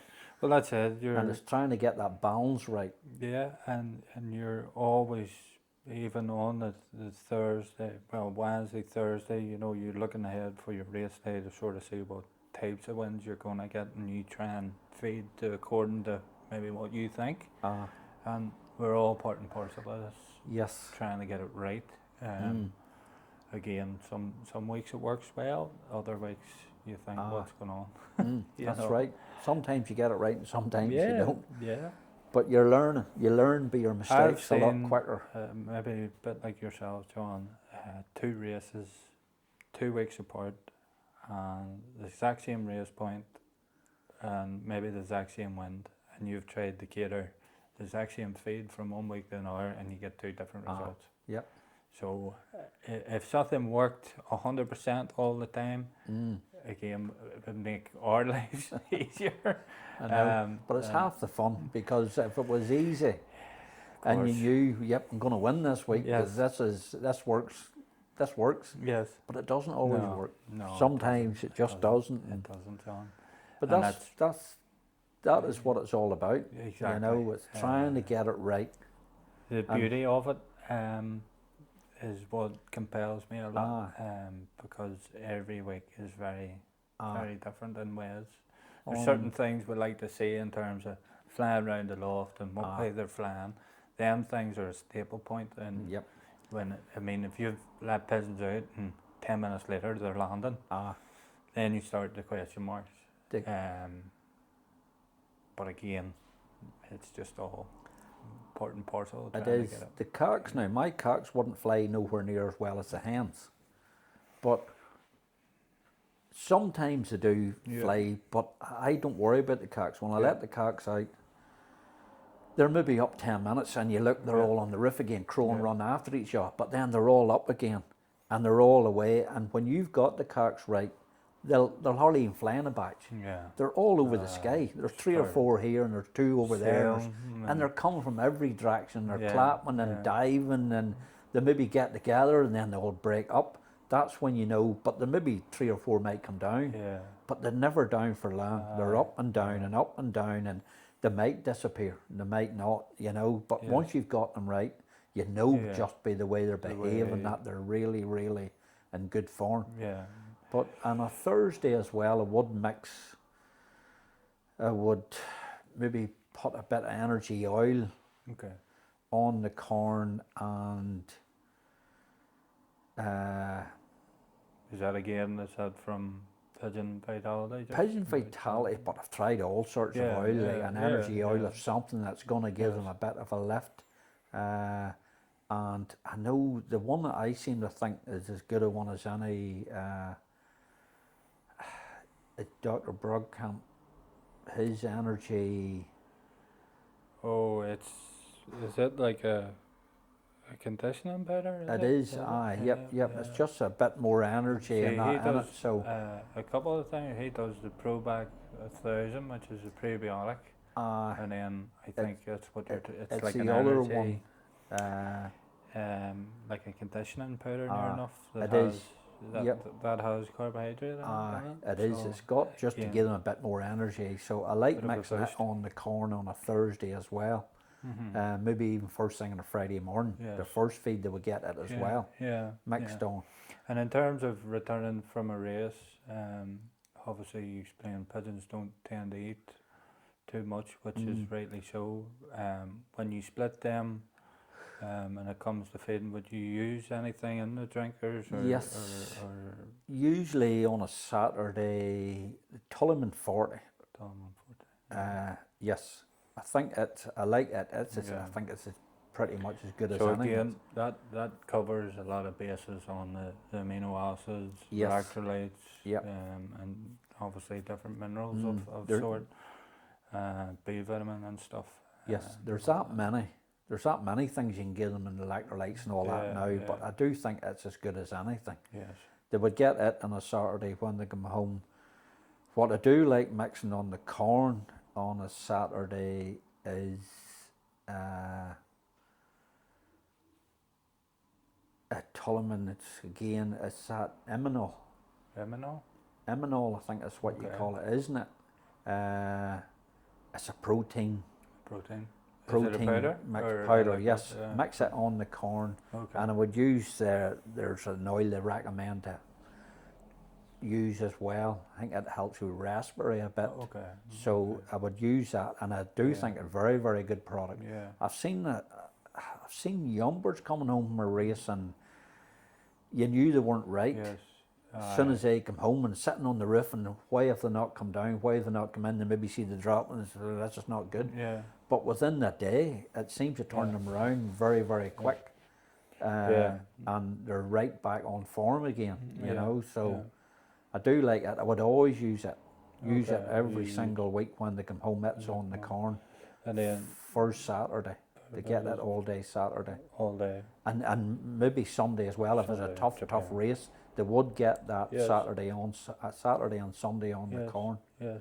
It just depends on how the race. I think it helps them, yes. And Tulliman in the Tulliman 40 in the water as well, Saturday and Sunday. I've tried other things, but I do think they're probably as good as anything I've ever tried. I think that the masses of them now are very, very similar, and it's just choice of maybe what you go. You could go down to your local pigeon, and they may have one version of it, and you buy that, and that's it. They are pretty much in the water during the week. Maybe 2-3 times during the week. Blitz form. I like blitz form. I think it really does the roundabout birds. I think it gives them supposed to, and I do. I like it. I really, it's one product I would use. Yes. I really do believe in it. It makes a difference. Is blitz form. That's from Rawnfried. Yeah, it's from Rawnfried. Yeah, and it just depends. Maybe every 2-3 weeks as well. And you can mix it with the Tulliman's 40 is the combi mix. Combi mix. For canker, vet- fungal, and a vet- dino. It's the same company, isn't Uh, it? it's Vet also? it is, yep. I do like, I would mix it in maybe every second or third week. Okay. They would maybe get it the Sunday and the Monday Okay. in the water. So when it comes to testing your pigeons, do you test throughout the race season, or do you just find having? I don't. I will go up to Beatty's, the vet comes over, so I get them tested before racing starts. He'll usually ring you and book you in. Okay. So maybe 3 times a year there'll be before racing starts. Get them tested, but that's usually just for canker and cocci and worms and that sort of thing. Very few times, maybe a wee bit of canker or something. That's all you've ever. I usually wouldn't even bother treating if I know he's coming over. I seen me not treating for nothing and going up and saying 100% clear. You know, you expect them maybe. You expect if you haven't treated them for a wee bit of canker something you think you need to be treating for on a regular basis during the racing season, 100%. But if they haven't been treated, he might just say you have a little 20% canker or a little bit of canker, not too much. But and there is a canker treatment that Beatties do there. Trico plus Fit or something. Very, very good one. I noticed a couple of years ago here, and it just didn't seem right. Coming up till racing, into the loft, the roundabout cocks, there were just no noise. You know yourself, you've been to the loft and they're all buzzing around. But they were mostly just sitting quiet. And very little. I got them tested up at Beatty's, and he did say a bit of canker in them. Nothing too concerning, but as soon as they gave them that Trico Plus Fit, 2 days later, they were absolutely, the difference was unbelievable. Different pigeons? They were buzzing in that loft, running around, noisy loft. You know, so it made a big difference. So that was it, hit the spot, it hit the problem right away. Again, obviously, testing, especially here, if it was a lot more advanced in a way on terms of who we could go to, and, you know, Belgium and stuff seem to have on a weekly basis. You could go down to your vet, the pigeon vet, and get the pigeons. There's very few vets over here like that would. Again, something I find, you know, more so now, obviously experience is a big key part in it, to it, and watching out for different signs. Obviously our first line of advice maybe to someone is to maybe try a test. You can order obviously test kits, or maybe some of the guys but it's here easy offer. done now, and just post them off. And you just post them off. I would love a place where you go on the weekend, you get them tested, so you wouldn't have to maybe second guess yourself a lot of the times. And as I say, there's a whole maybe thing about antibiotics and the use of them. Again, if you have an issue, you need to try and obviously deal with that issue. It's just not a case where you go on a weekly basis, John, and say to yourself, right, well, this week I'm going to do this, and this week I'm going to give that. You still look out for the signs of what you need to, that you think there's something wrong. And sometimes, you know, you're your best judge at it because of your experience within your own pigeons. So again, there's nothing you can do with anybody else's loft other than your own, because that's where your concentration is. But when it comes to obviously treatments, then you find canker would be a big clause maybe throughout the race season. So thank you for sharing. It is some canker's a big thing, because it takes very little canker to put them off. You know, it's maybe only a couple of %, but that is enough to slow them down, put them back a little bit. Yep. And that's it. I mean, when we talk about form and condition, you know, not only do you see it when they're out flying or how the cocks are reacting around the loft, you can also feel it in your hand. And a lot of people say, well, what are you feeling for? It's, well, the silkiness of the feathers. You know, and the weight of the pigeon and buoyant and just you just know when a pigeon's right. Yeah, and a big thing too, obviously, would you give the pigeon the bath during? Yep. Usually a Sunday morning is when they would get a bath. The hens are out. Sunday morning the hens go out. You don't worry. Yeah. And they soon learn themselves that I'd walk about when they see me on a Sunday morning. You know they're down, so they're down pretty quick. But the bath would be on the roof of the loft, so they learn that too pretty quick. He's there, bath out, and they start flirting with at the start. But you get one or two in the bath. They're all in the bath. Yes. But yes, every Sunday morning, every bird would get a bath. Like stockbirds and that would get a bath during the week. They'd be out. I have the stockbirds, some of them locked in the boxes, but most days I would let a couple of them out. I would open the box once they get to know their box. Open the box and just let them come in and out of the box. So they are getting a bath on a regular basis as well. And obviously, a big thing with bath is watching for the amount of bloom in a bath and different things. I think this is one thing that I like to see when it comes to bathing, that there's plenty of bloom, because if there's no bloom, then the question marks are in play for ourselves. So obviously that's the old bird season then, and you know you race from your first race right through to yes, I like to be in every single race. The channel. I mean, I don't know a fancier who doesn't enjoy the whole race season as one, even though there's a lot of work and sometimes there is a lot of stress to it. But when you get onto the system, and I think even just in general life too, John, it keeps you into that routine. It does. Gets you out of bed in the morning, gets you doing. But it's half the fun in pigeon racing. I know the real fun bit is standing there on a Saturday and waiting for that first bird. That is the bit you're building up to. Heart starts going a wee bit hard on it. And there's a bird note away on by. No. But it's a whole week as well.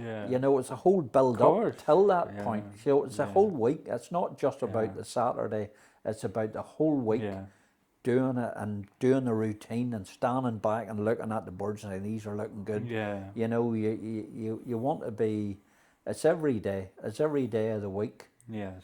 Getting them ready for that. Well, that's it. It's 365 it is, days it a is, year. It is.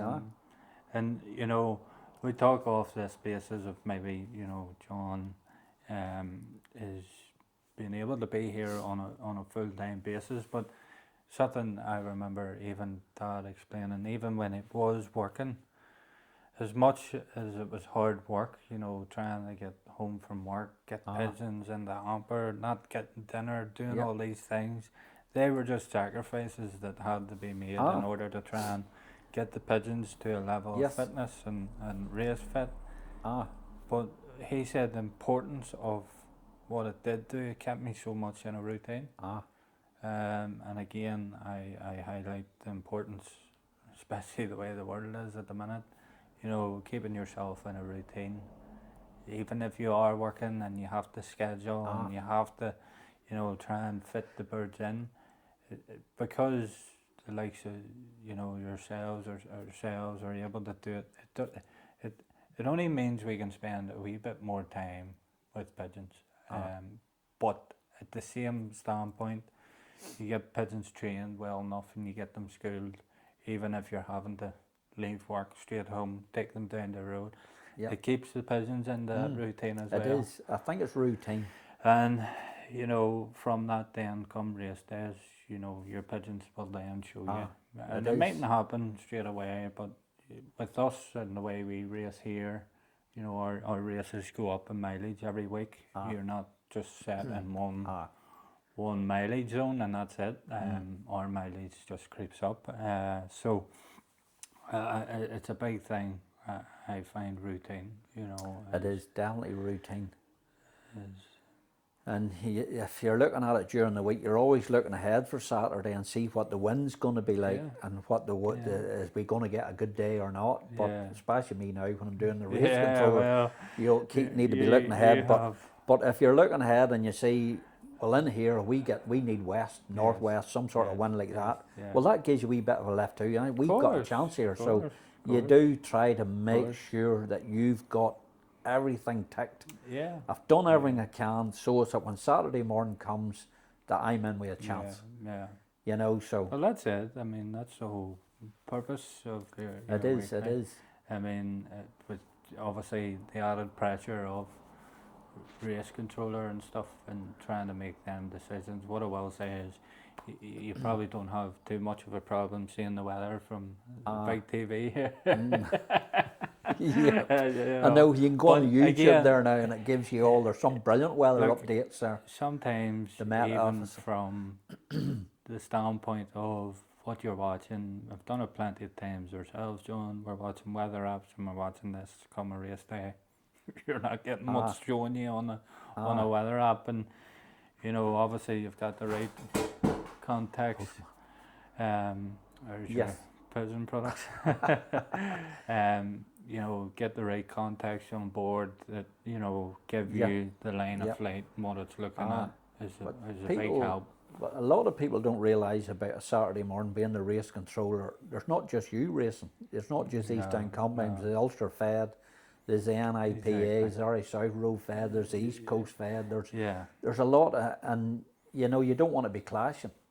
No. You know, people think you just look out, lovely sunny day, 9 o'clock, throw them up, away you go. But it's fair play to the Ulster Fed boys. You talk to everybody on a Saturday morning. You talk to all them people. Of course. And the way it usually works is ever who's the shortest that day, they'll give them the chance to go first. You get up and get away. And then that's the way it usually works. Yeah. So, and you're not just going to go at the same time, you know, you're trying to half an hour ahead of whatever. You don't want to be clashing. So there's a lot more to it on a Saturday morning than just looking at the weather and saying, lovely sunny day, throw them up. You're talking to everybody, and everybody's very, very good. Yeah, well, that's the other race controllers, and you know, between us all, we work out, right, you go then, we'll go whenever, you know. So especially, you know, when maybe be better if people are in the same race points. You know, you're not having to work out time and distance that pigeons are going to cross. Yep. To maybe get pigeons away and whatnot, so it makes it easier. But at the same standpoint, but it's everybody coming together to work for the best of. It's not, you know, I would never look at it from a standpoint, oh, we should get a better race if we get up at such and such.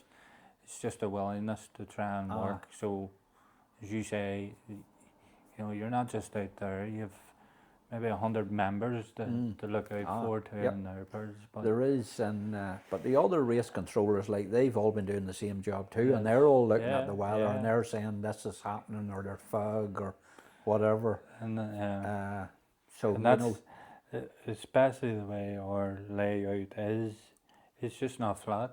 You know, you have mountains, the more mountains make a big difference. Because we see no pigeons seem to come our line anymore. Really, all we see is, like, years ago we would have seen batch after batch coming over here. They all seem to come the coast. Yes. But I know now with racing inland a bit more, they seem to go back round the back of the Mourne Mountains, because we would see, hardly ever see a batch of pigeons. You might see 4 or 5 and get 1 or 2 out of it, and an hour 3 or 4 and get 1 out of it. Very, very few pigeons seem to come, even with west and the wind. We seem to see very few pigeons. Yeah, and do you think that's a combination of maybe, you know, the amount of birds going from the club or the section, or it's a drag as well? Especially, you would maybe notice it more in the young bird season. As the season goes on, there's maybe less pigeons pulling to the coast here. There's more pigeons maybe in the west section. Our club's a big club, and a bit more of a pull down in. But I think more inland. The birds are more inland. If they're keeping a straight line, you know. I mean, for every fancier, you always try and work out, even from our own position. It's like, you know, we get pigeons off this area or that area, you sort of know, because it's maybe wind direction. But there's times where we've seen pigeons coming round and it's like they've near enough swung round the back, and you're thinking, why is this happening? But again, I suppose it's the hidden mysteries. I mean, I have tried trackers on pigeons and they've taken a good enough line. Yep. I've also seen, I mean, we had that black cock that time and he flew around the world to get home one day. That's right. Seen that one. Yep. Again, trying to work it out is a minefield. It is. And even from a racing standpoint, we all have our own expectation. You see a pigeon coming from whatever line your preference, and you think, right, we should be able to shoot, and then you go down to the club and there's people I know. 30 seconds, 40 seconds out in front of you, and you're thinking, I've never seen them. Ah. What's going on? You know, but we all have our views, I suppose, on the actual. We train to our line of flight and hope that come a race day, that's what they use. Yep. You know. So, young birds, John, obviously you talked about, we touch in terms of weaning. Is that still about 3 weeks old, 4 weeks old? Yes. Or until you see pigeons feeding or eating their own? Or No, pretty much. Well, the ones in the locked in the breeding boxes, you can leave them a bit longer because you can put 2 bowls in, yes, and the hen will move into the other, lay in the other bowl. yes, Maybe they would stay in with the parents a little bit longer. okay, But 3 weeks old are pretty much maybe 22, maybe 23 days. okay, They're you know yourself, They're when you old wean enough. them the first day or two, they're maybe, you'll always get 1 or 2 that doesn't seem to learn how to drink, or yeah, but not, you know, it's just a matter of like the time. Like myself, I've plenty of time to sit and watch them when you feed them, and you know, you can see if somebody's not drinking. You know yourself after a day, you see the boy with the maybe the eyes closed and somebody hasn't drunk, but it's only a matter. You usually put the head in the drink, or one drink, they've got the hang of it. Yeah. And a lot of the times you see the youngs all sitting around the drink or trying to have a bath, so that's a good thing. It learns them about the water. But and maybe a tip for someone, normally, you know, pigeon drinkers you can buy in all shapes and sizes now, but we actually use, it's like a dog bowl, a big massive dog bowl. Yep. And for the first couple of days, normally we don't put the lid on it and just leave it open. And of course it does, the loss normally soaking, but again, the emphasis is just to try and get them to learn to drink. And you know, when you fed them, then you add the water and you can sort of hold it from a height and they can hear it. Yep. It entices a wee bit. Obviously, on that topic of vaccination, do you vaccinate as you wean, or yes, every bird's vaccinated coming out of the nest, coming out? every single one. But we usually vaccinate them twice. Vaccinate them coming out of the nest, so I know everything's done. Yes. Everything's done. But if you're maybe around 2 rounds, maybe when they're about maybe 4 weeks after that, I would vaccinate them again. But then I would maybe put on their phone number ring on their leg. So any's got a phone number ring on it, it's been vaccinated twice. So you're not vaccinating them 3 times or whatever. And in terms of if you were to recommend a vaccine, there is that one now. It's Paramaxo and rotavirus. Brilliant vaccine. Absolutely. Since started using it, had no young bird sickness. Not one single bird.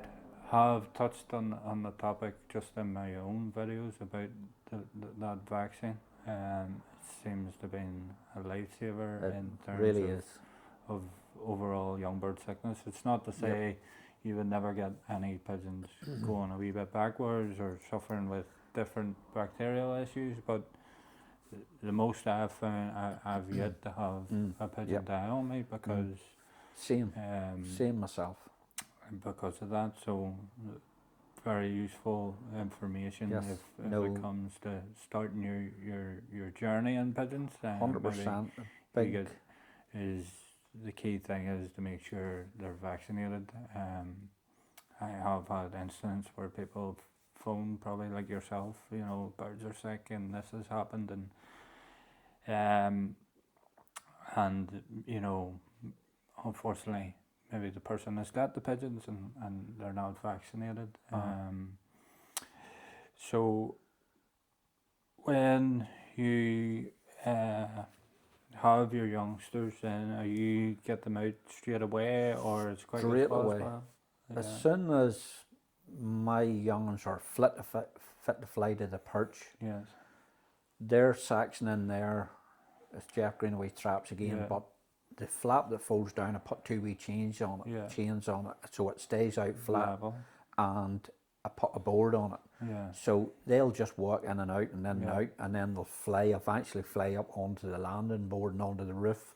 Yeah. So as soon as they can fly, they're Yeah. flying. And you just leave them to it. So, and I just leave it like that. Just leave that trap open. If they go back in, they go back in, and if they want to come out again, they can do it as many times as they like. So that before you know it, they're flying up on the roof of the house, but they're never out with old birds. No. They're out on their own. So if they were out with old birds, I know they would take to the skies a lot quicker. Yeah. But they usually do take to the sky very quick. And I mean, once you've got half a dozen of them up and flying, they're up and down, and then the next thing you know, they're all up and down flying. So it's that aspect of allowing them to learn on their own. yep. No, I think it's a good thing, and they learn very, very quick.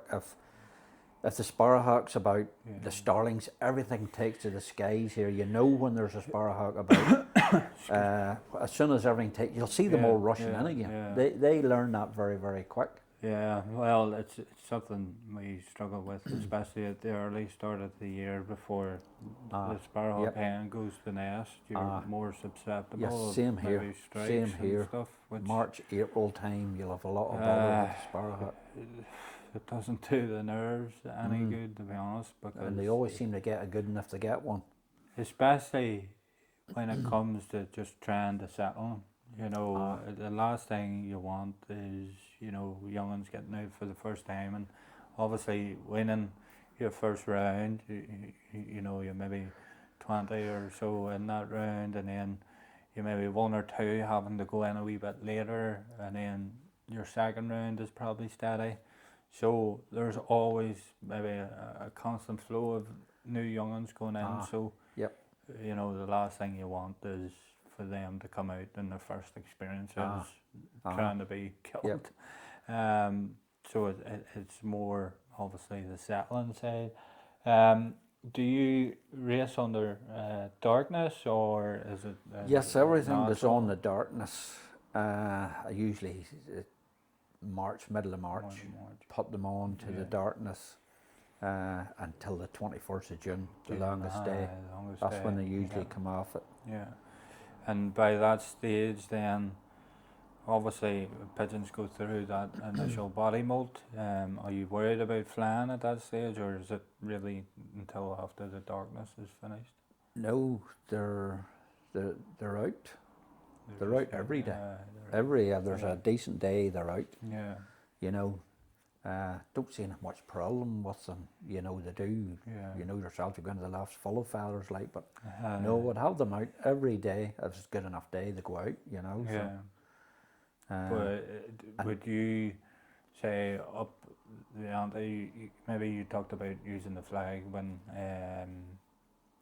with your old birds after the dark. Would you start implementing the flag? No, I usually find at the start they're maybe on a heavy enough breeding wean or something. Okay. But when you want them to fly, that's why I like to try and get them all 2 rounds as early as I can. Yeah. Because you want to put them on lighter food then. Okay. But I'd maybe put them on a diet mix, Yeah. something like that, and you'll see, like I've seen maybe young'uns here not even flying, and you're thinking they need to start flying soon because racing's, you know, I'll be starting to train these soon. And put them on a diet mix within a week. You see Once you start getting the weight off them, they really start flying. There's no problem with them flying then, you know. And that's you always find, especially with young'uns, and at the start of when they fly, they go like in the absolute elements. Disappearing into the stars. And there's obviously that heartbreaking moment where, you know, you're wondering, are they up there just scooting, or is there Yep. There's a reason they're up there. The reason, and obviously down here, being beside the mountain, it's something you obviously have to contest It is. with, unfortunately, and you know, in that aspect too, it also learns the pigeons to be obviously vigilant when it comes to it. I think the pigeons over the years now, they have got more used to the peregrines. Yeah. Like I've seen my roundabout hens out and then flying about behind the peregrine. Yeah.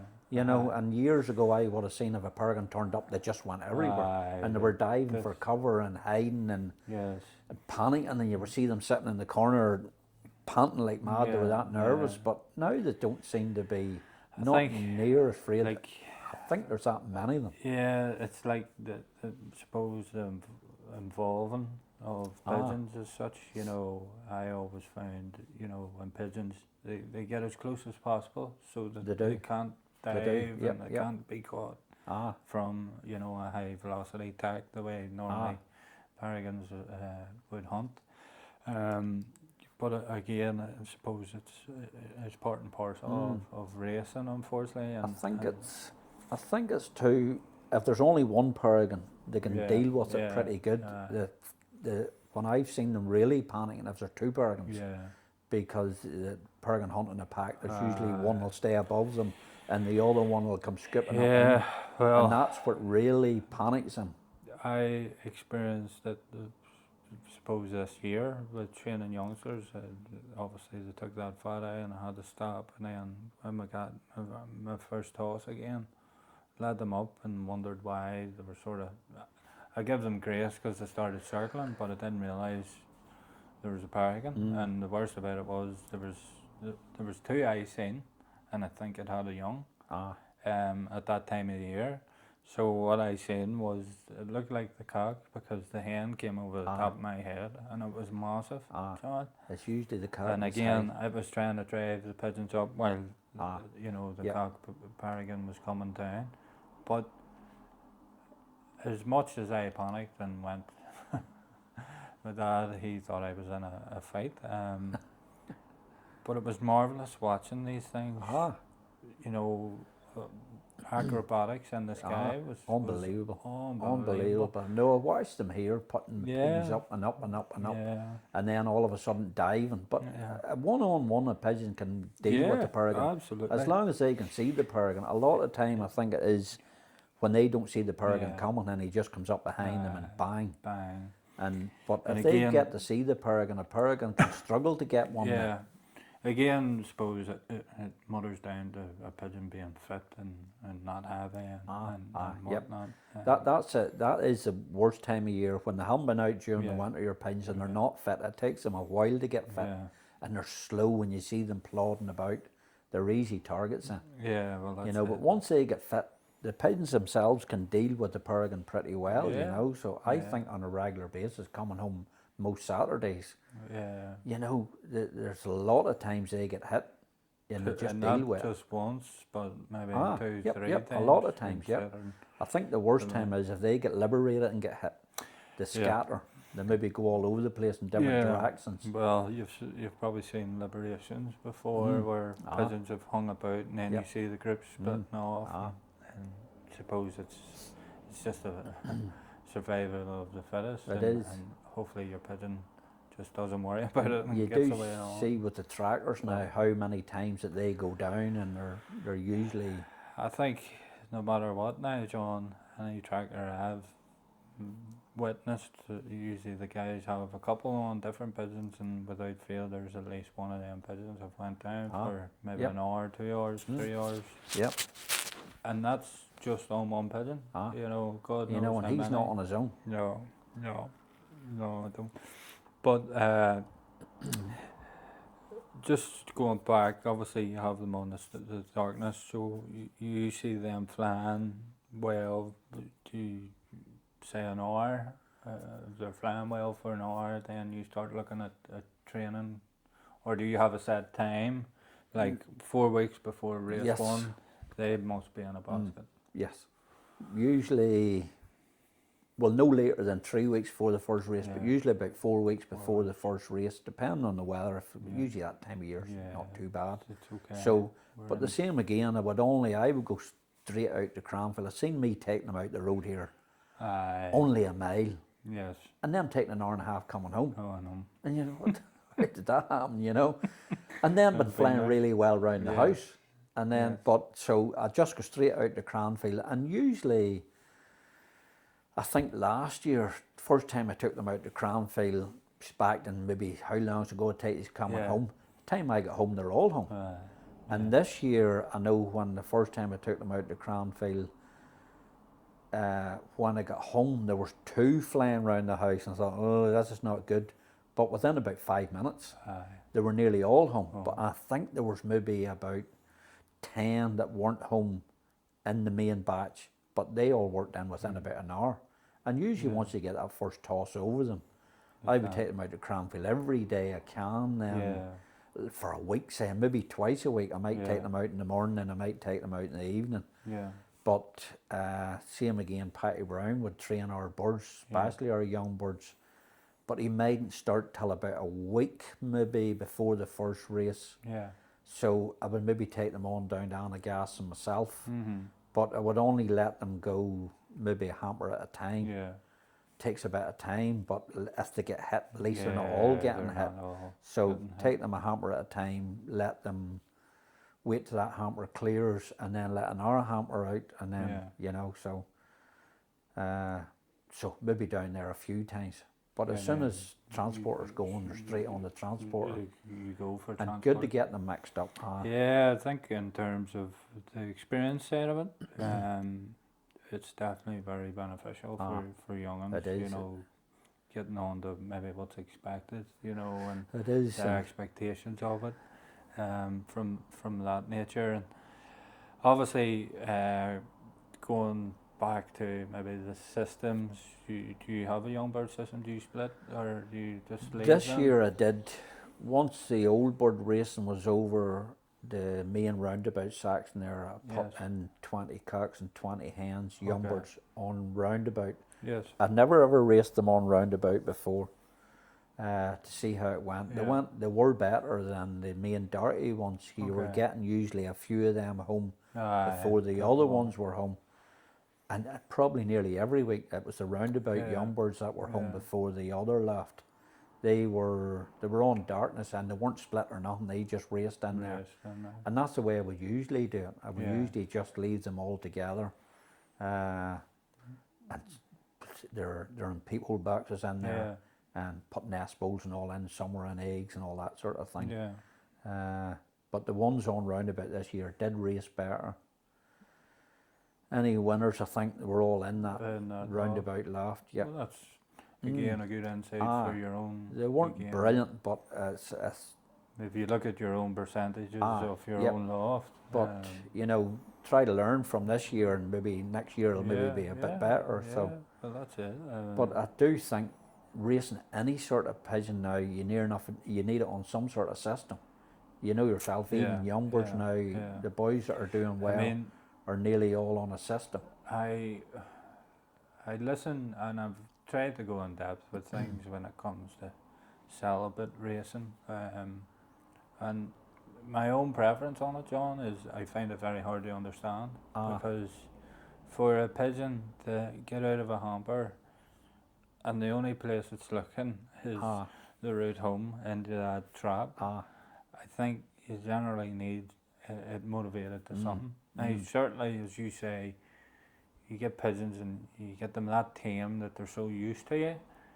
Sometimes you think, are these flying back to me, you know, rather than anything else. But again, that's a motivation in itself. It is. It is. I think generally it just needs something to click it into gear. Definitely, motivation's a big part of it. The motivations. And the thing with it is, folks, is we you know, we all trial and error things. It could be as simple as putting a perch up on the wall, a V perch, a cock wants to take it, that could motivate. A box, a new box, or new this, new that. We all just suppose add our wee bit in to hopefully increase the motivation. So, John, just is the system in terms of feed and products that you use the same then? Pretty much. I would try to. Young birds on a pretty light mix. Yeah. There's some very, very natural or some very, very light mixes. Yes. And I found this last couple of years, they seem to race. The lighter the mix, the better the young birds seem to race. Yeah. You know, near enough on a diet mix. Yeah. They seem to race, but give them a bit of a heavier mix, maybe the Thursday, Friday. The Thursday, yeah. A bit more protein or carbohydrates or whatever. And that, they seem to race very well on that. Again, our programme for youngsters would be very similar to our old birds board. Yep. The sort of channel racing. We do have our young bird derby from Dale, which is across the way, but in terms of the extensive, you know, the fly right down to Skibbereen, and obviously looking around the country, John, do you think it's a good thing to stretch young ones that far, or do you think you should maybe limit? Well, I do know, I think the way the East Down Combine Young Bird programme this year, I think it benefit our young birds. I know a lot of people have been telling me that the best team of young ones they've had for years, because with 5 pretty short races, like our 5th race Ross Cray is 110 miles to me. You know, so that's 5 good races, and our returns out of them first 5 races were very, very good. And I think that's a big help. More shorter races, but then you can maybe stretch out a bit more after that. You know, I think in a way too, the biggest thing with young birds and the season with young birds is sickness. You know, as much as everything's evolving in terms of the pigeon and the type of pigeon and the feeds, sickness also evolves too. That fat eye does seem to be in a bit of a problem this last couple of years now. Yeah. And you know, I've asked myself many questions around it to people across the planet, and no one really seems to know what's the of bacteria or respiratory. There's people that say it's a type of herpes. There's people that said, I mean, we have tried and erred different things when it comes to vaccinating for herpes and vaccinating for this. And to be honest, I can't honestly say that made a difference in my own life. In actual fact, this year we took it twice, which I know. I couldn't. We took it early on, and then bang, a week before race 1, they came down with it again. So, and you know yourself the amount of monotonous jobs that it comes to doing, whether it be scraping, whether it be gutting out, disinfecting, doing all these things to try and keep them healthy enough. Again, you go into the topic of, you know, leaving droppings and leaving, you know, I suppose that comes down to preference. I think things need to be clean enough that, you know, you're not worried in case of bacteria coming in. But what would be your thought? Have you ever took fat eye, or have you experienced it? I had a touch of it this year too, but not really.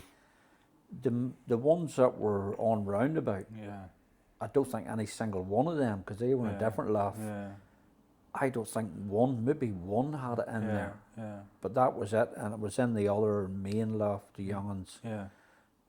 Some of them took, but not very many. You know, only a few. You know, so this year not too bad with it. Most last year I had it as well. Week or two you had to leave a lot at home because, but it's very hard to avoid it, because no matter what you're doing yourself at your loft, when they go racing and they're mixed up in the hampers at the club and all that there, and on the lorry, I think it's just circulating, so the chances are you're going to get it.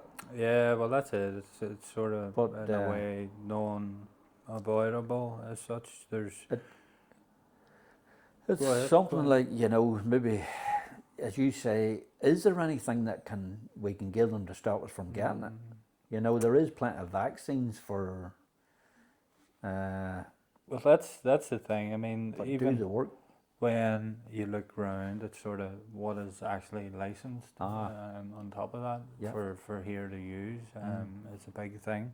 Seems to be when you go across the country, they'll have maybe 4 or 5 different varieties or something. Yep. We're here, I think it's something we need to work alongside the government to obviously help the pigeon. I mean, I've seen a thing recently about not being able to take birds from here to England, but you can transport them there to let them fly back. Yep, I mean, I know. God, it doesn't even make sense.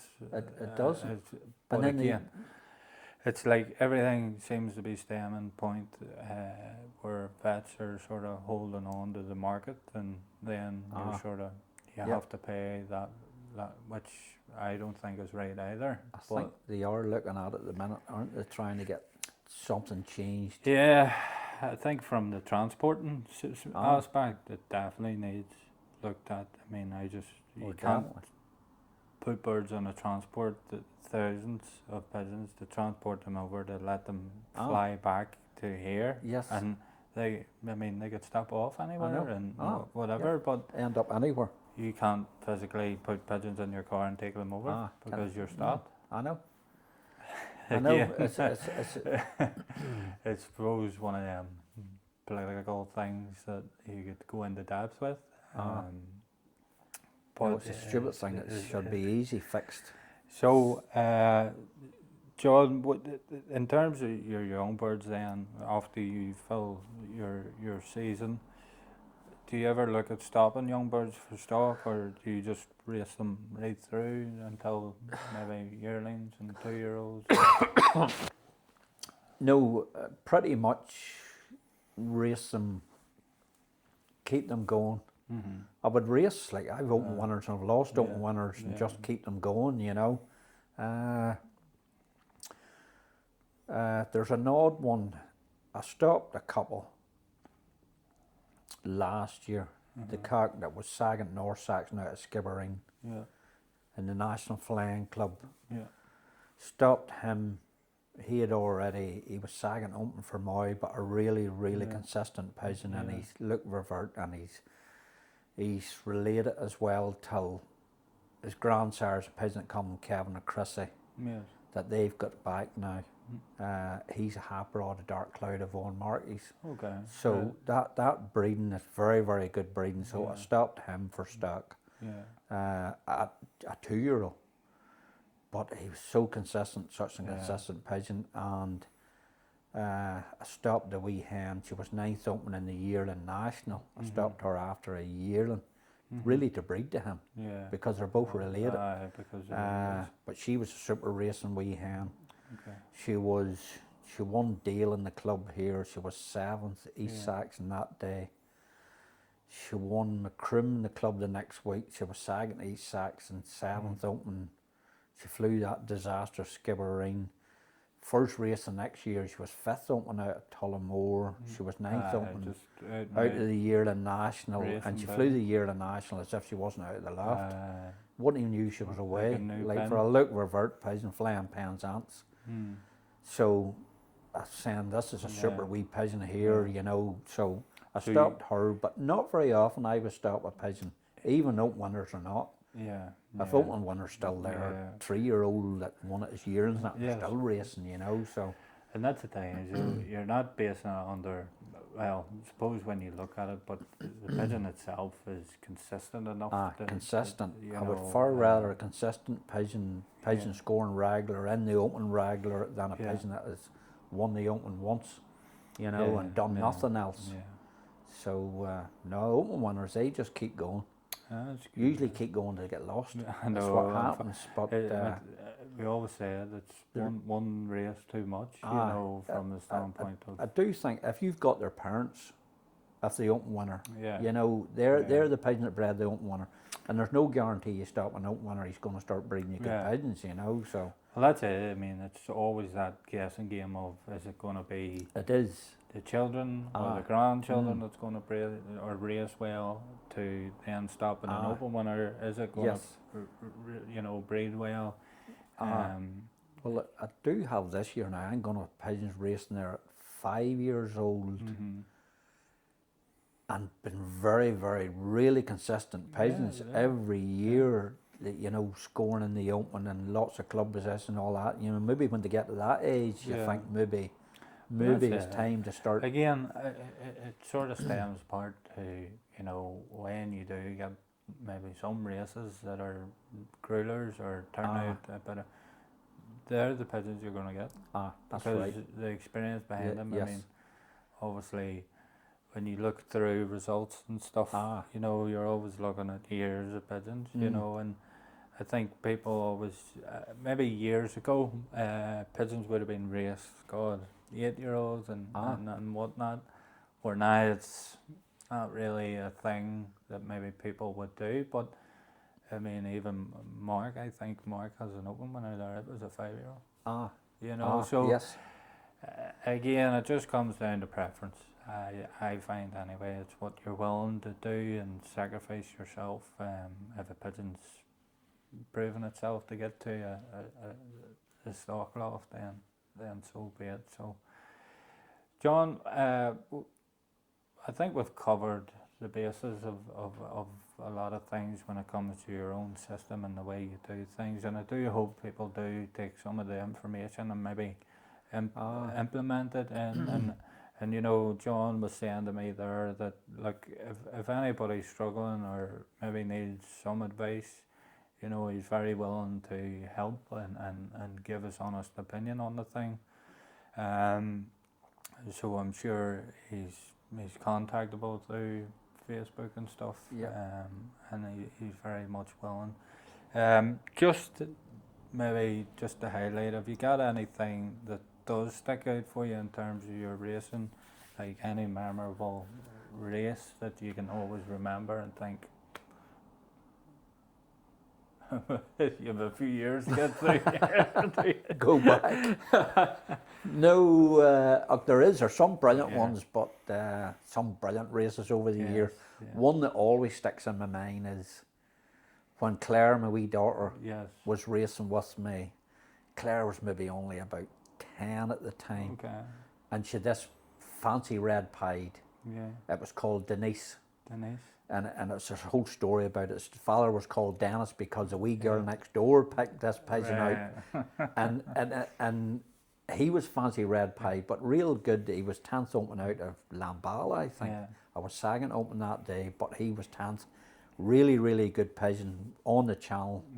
But Claire's wee pigeon was out of him then, and she got named Denise. It was the wee girl's next door father was called Dennis, so it was her daddy pigeon, and it called Dennis.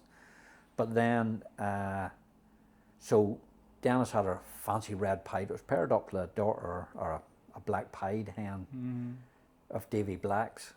So at a yearling stage, my eye picked out Denise is going to France, but this was Claire's pigeon, you know. So she didn't want it to go to France, so it come to France anyway. And I'd raced Denise. She'd raced every race down Ireland to Skibbereen, and I stopped her and I said, right, I'm going to train. And she was such a good flyer. She flew the sky on her own every night. You couldn't get her in, and I would have took them training. Claire would have called them in. Denise is not in, and she had another wee white pigeon called Snowy, and the two of them flew the skies. So sent Denise to France. Claire was going with her mum that day to Dundonald, tell her grannies. And Claire was so worried about Denise coming home. I don't worry, Denise, but I was worried about Denise not coming home. Denise turned up. It was the southeast, so it was an easy enough race.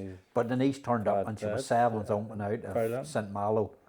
I was delighted. But when Claire rung to say, oh, Denise shot the centre, and me being fit to tell her that she was home, and she was bouncing. She was absolutely bouncing. That one sticks out in my head. That one. But no winning this year out of Pougastel. Yes. Because it wasn't that easy a race. Minnie was home on the day 5. I think there was, So that was delighted with that because always liked St Malo, that race, our derby. Always, I've been second twice out of it. And to win it this year, that was brilliant to see him coming here for some reason, a lot of the pigeons that come out of France, you never see them Yeah, because they're yeah, late and you're cleaning out, or to see him coming. Yeah, well, that's And at the same time, you see it coming. Is this something I lost 2 weeks ago? And then when he dropped them, so that was nice. Because some good distance men in the combine as well, like, you know. Absolutely. So I mean, to be anywhere near them boys is that I was delighted with that. To be first and second North Saxon at Skibbereen National, that was a brilliant day. And the two pigeons that did it, brother sister. Yes, that's They're not nest mates, but there was one out the first round, one out the second round, yes. and they had a habit of coming together all the time. I Them remember pigeons. you telling me. Yep.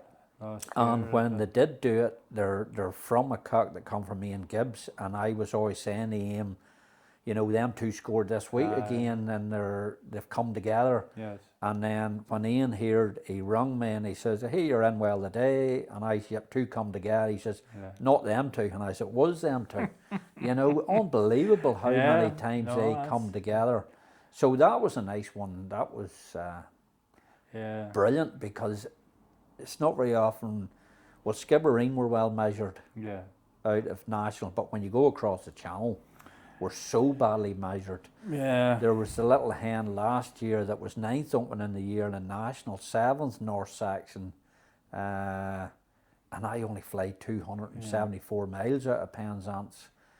The pigeons on inland, 30 miles on, you know, and very, very hard to beat that. Suppose it's in that sense of where maybe they say pigeon racing can be unfair in ways, and that sort of highlights that aspect in terms of the way measurements are worked out and the lay of the land, and it's very unfair that way. But again, you're always that expectation and the hope of just it gets out and gets up the road. And the tougher a race, probably the better chance you maybe have. The longer races. It sort of squares it up a bit. But we definitely need, even on the channel, if we get some sort of west-southwest, it'll still keep them, gives them a chance on. Because I remember coming across it was one of them tracker rings. You had one on, and I think another clubmate of yours had on. There was 4 and on yours one day. came through Wexford and right up the coast. And his pigeon basically made a beeline right across, straight as near enough straight as a die. That's but right. Your pigeon was quicker. That's right. Then so you know, that was right. Angus was fit to tell me that evening. He says it's one of these pigeons you want to see the line it took straight up the channel. It was Billy's here. But he was fit to tell me that the tracker pings every 5 minutes or something, and it gives you a point. He said, but the funny thing is, he said, your pigeon that come up the land, he said the boat crossed over near enough a Green Oar above Dundalk, or not Green Oar, Giles's Keys.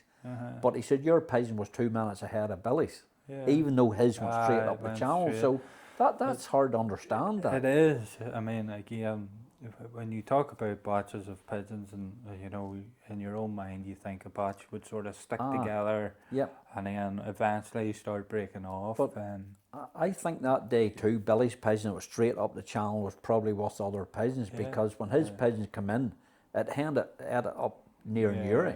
It went away round. It came round Cardiff. It went as far as Hilltown, I think, before it come back across. So it was probably following other pigeons that were heading on down. Again, from the channel standpoint, I think we all think, they come at maybe the shortest point from the channel. Obviously, Bude and Penzance is a wee bit different, because, again, I'm just boosting our type of racing, but I think our channel racing is the hardest. Definitely. From the stretch of them channel, the Bristol channel, and then you have the Irish Sea, a lot of water. Again, I think is very. Like if you measure a straight line from Penzance even to you, you know it's nearly all water. Yeah, but they don't do that. They don't actually do all that. So, they come across. Again, it's just trying to obviously work out, you know, that stretch. I always think maybe pigeons come into Wexford and then right up the coastline is what they would usually maybe do during racing. But again, that will all be dictated by whatever the wind is doing. No, I know our birds in the but- channel now stuck to the coast very, very well. Yeah. But it's something I always love. Something I'm a very favourite of is listening to, you know, stories of even people, you know, winning and, you know, the way it made them feel. Because, as you say, there's no sport like it when it comes to standing out there waiting on your pigeon from, even if it's 70 mile to 300, 400 mile, you still get the same feeling. And there's nothing quite like hearing the stories of, you know, what really made people absolutely delighted within the sport. I do know the longer it gets, like the shorter races, you can pretty much say they'll be here at quarter past, 20 past, that's their time. But it's still exciting. You want that pigeon, as soon as you see it, you want that pigeon to be down and in the loft. It's only then you sort of, that's good. You know, take your breath. That's good. That's good. That worked. I can't do any better than that. You know, the pigeon done what I wanted it to do. And then you enjoy watching the rest coming in.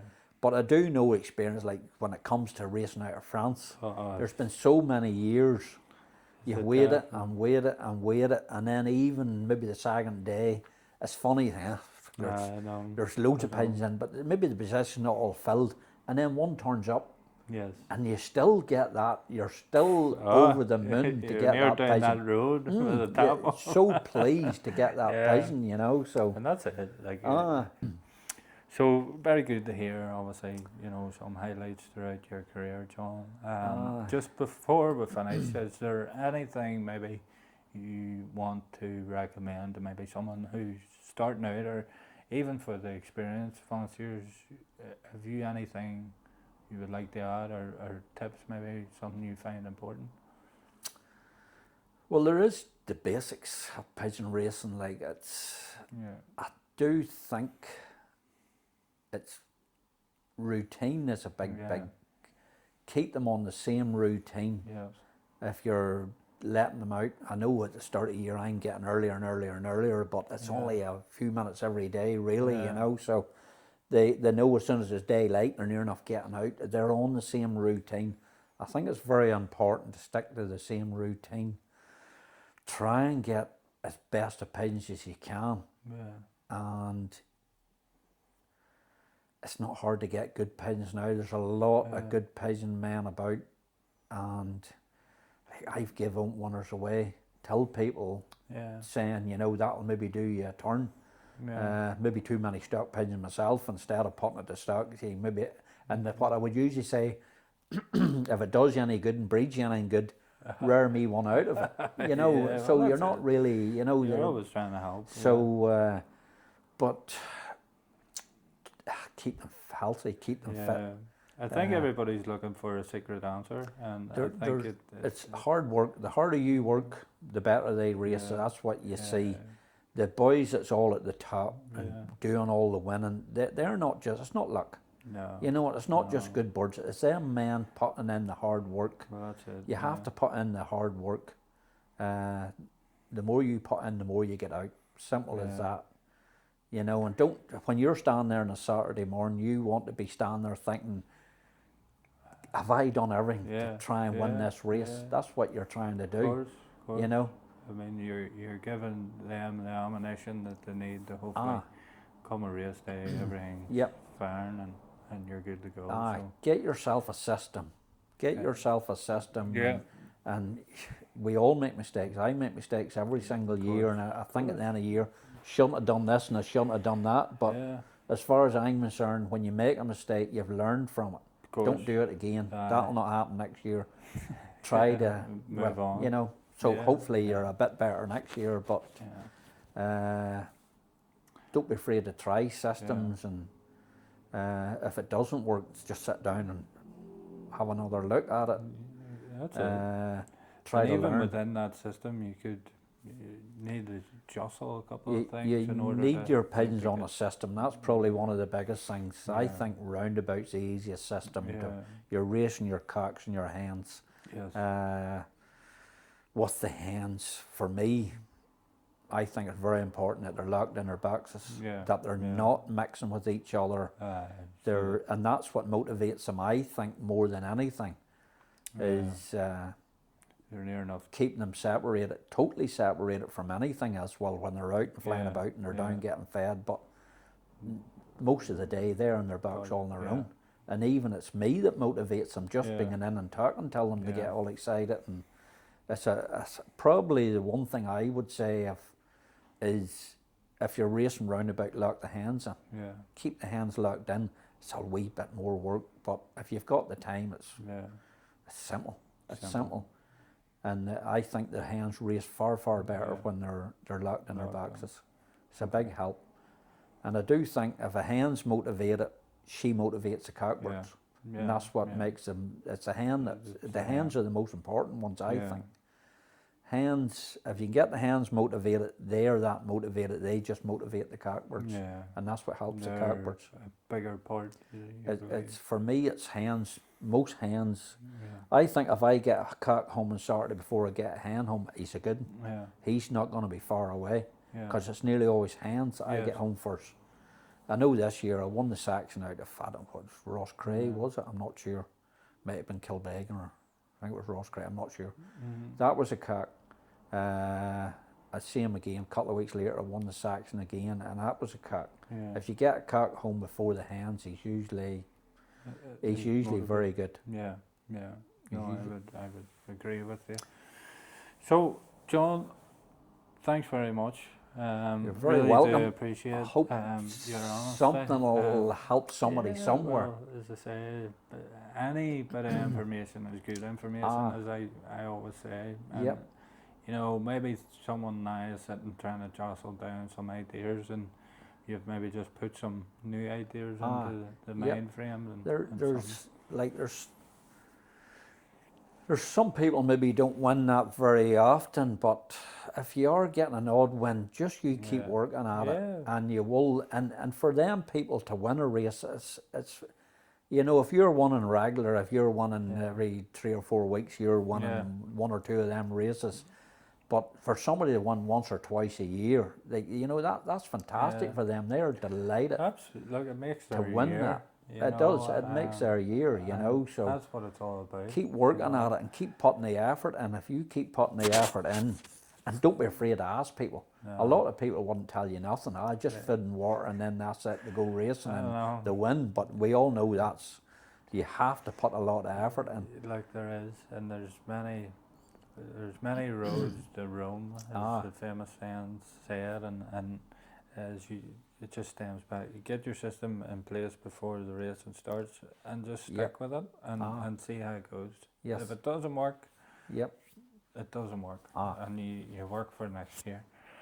But don't go in kicking doors open and hoping you know it's magically gonna just change. And a lot of times, like I know myself, years ago, trying to compete with the boys that were winning everything, and thinking, what am I doing wrong? But just keep trying to work at it. Work at it. And this time of year, sitting over the winter time, don't be afraid to read articles and see what this man's doing and that man's doing. Again, pick up the phone, message people. You know, just what you were saying. I remember the story my dad telling me years ago when he raced pigeons, and that was Ronnie Johnson and all them boys were racing powerful back then. And you know, he says, I used to sit here at the weekends and watch pigeons going over me. And he says, like, you know, a couple of occasions it was like, right, that's it. I'm going out and I'm buying better pigeons, you know. And what people don't see is the years and years and years of building that, you know, and constantly surfacing through good pigeons, bad pigeons, good pigeons, bad pigeons. And, you know, when people talk about super pigeons, I mean, they come around once in a lifetime, especially for your own loft, you know. And I think that, you know, you have to be somewhat honest with yourself to say, I need better pigeons, you know. And of course, you can go on these auction sites now, and God, John, the money, it's incredible, the money that's being spent. But at the same time, do your research, investigate it as much as you can around that person and how he's flying and what, and then obviously, hopefully this brings a wee bit of light to that within our own area, you know, about buying pigeons and stuff and getting pigeons or seeking advice. But generally, it's you go to people who race well enough. You can do something like this and have a sit down and take some notes and Yep. you know, and go forward with it. So John is going to take us out and have a look at some of his pigeons, if you don't mind. Obviously here in Annalong, you know, you have to race pretty well against obviously the Rennies up the hill. So Kevin and Chrissy hard to beat, so it's one of them things. You just need to motivate and keep motivation, and then obviously a big motivation to that for you doing your work. Yep. So we'll take a wee stroll out. Yes. And again, thanks very much. You're very welcome.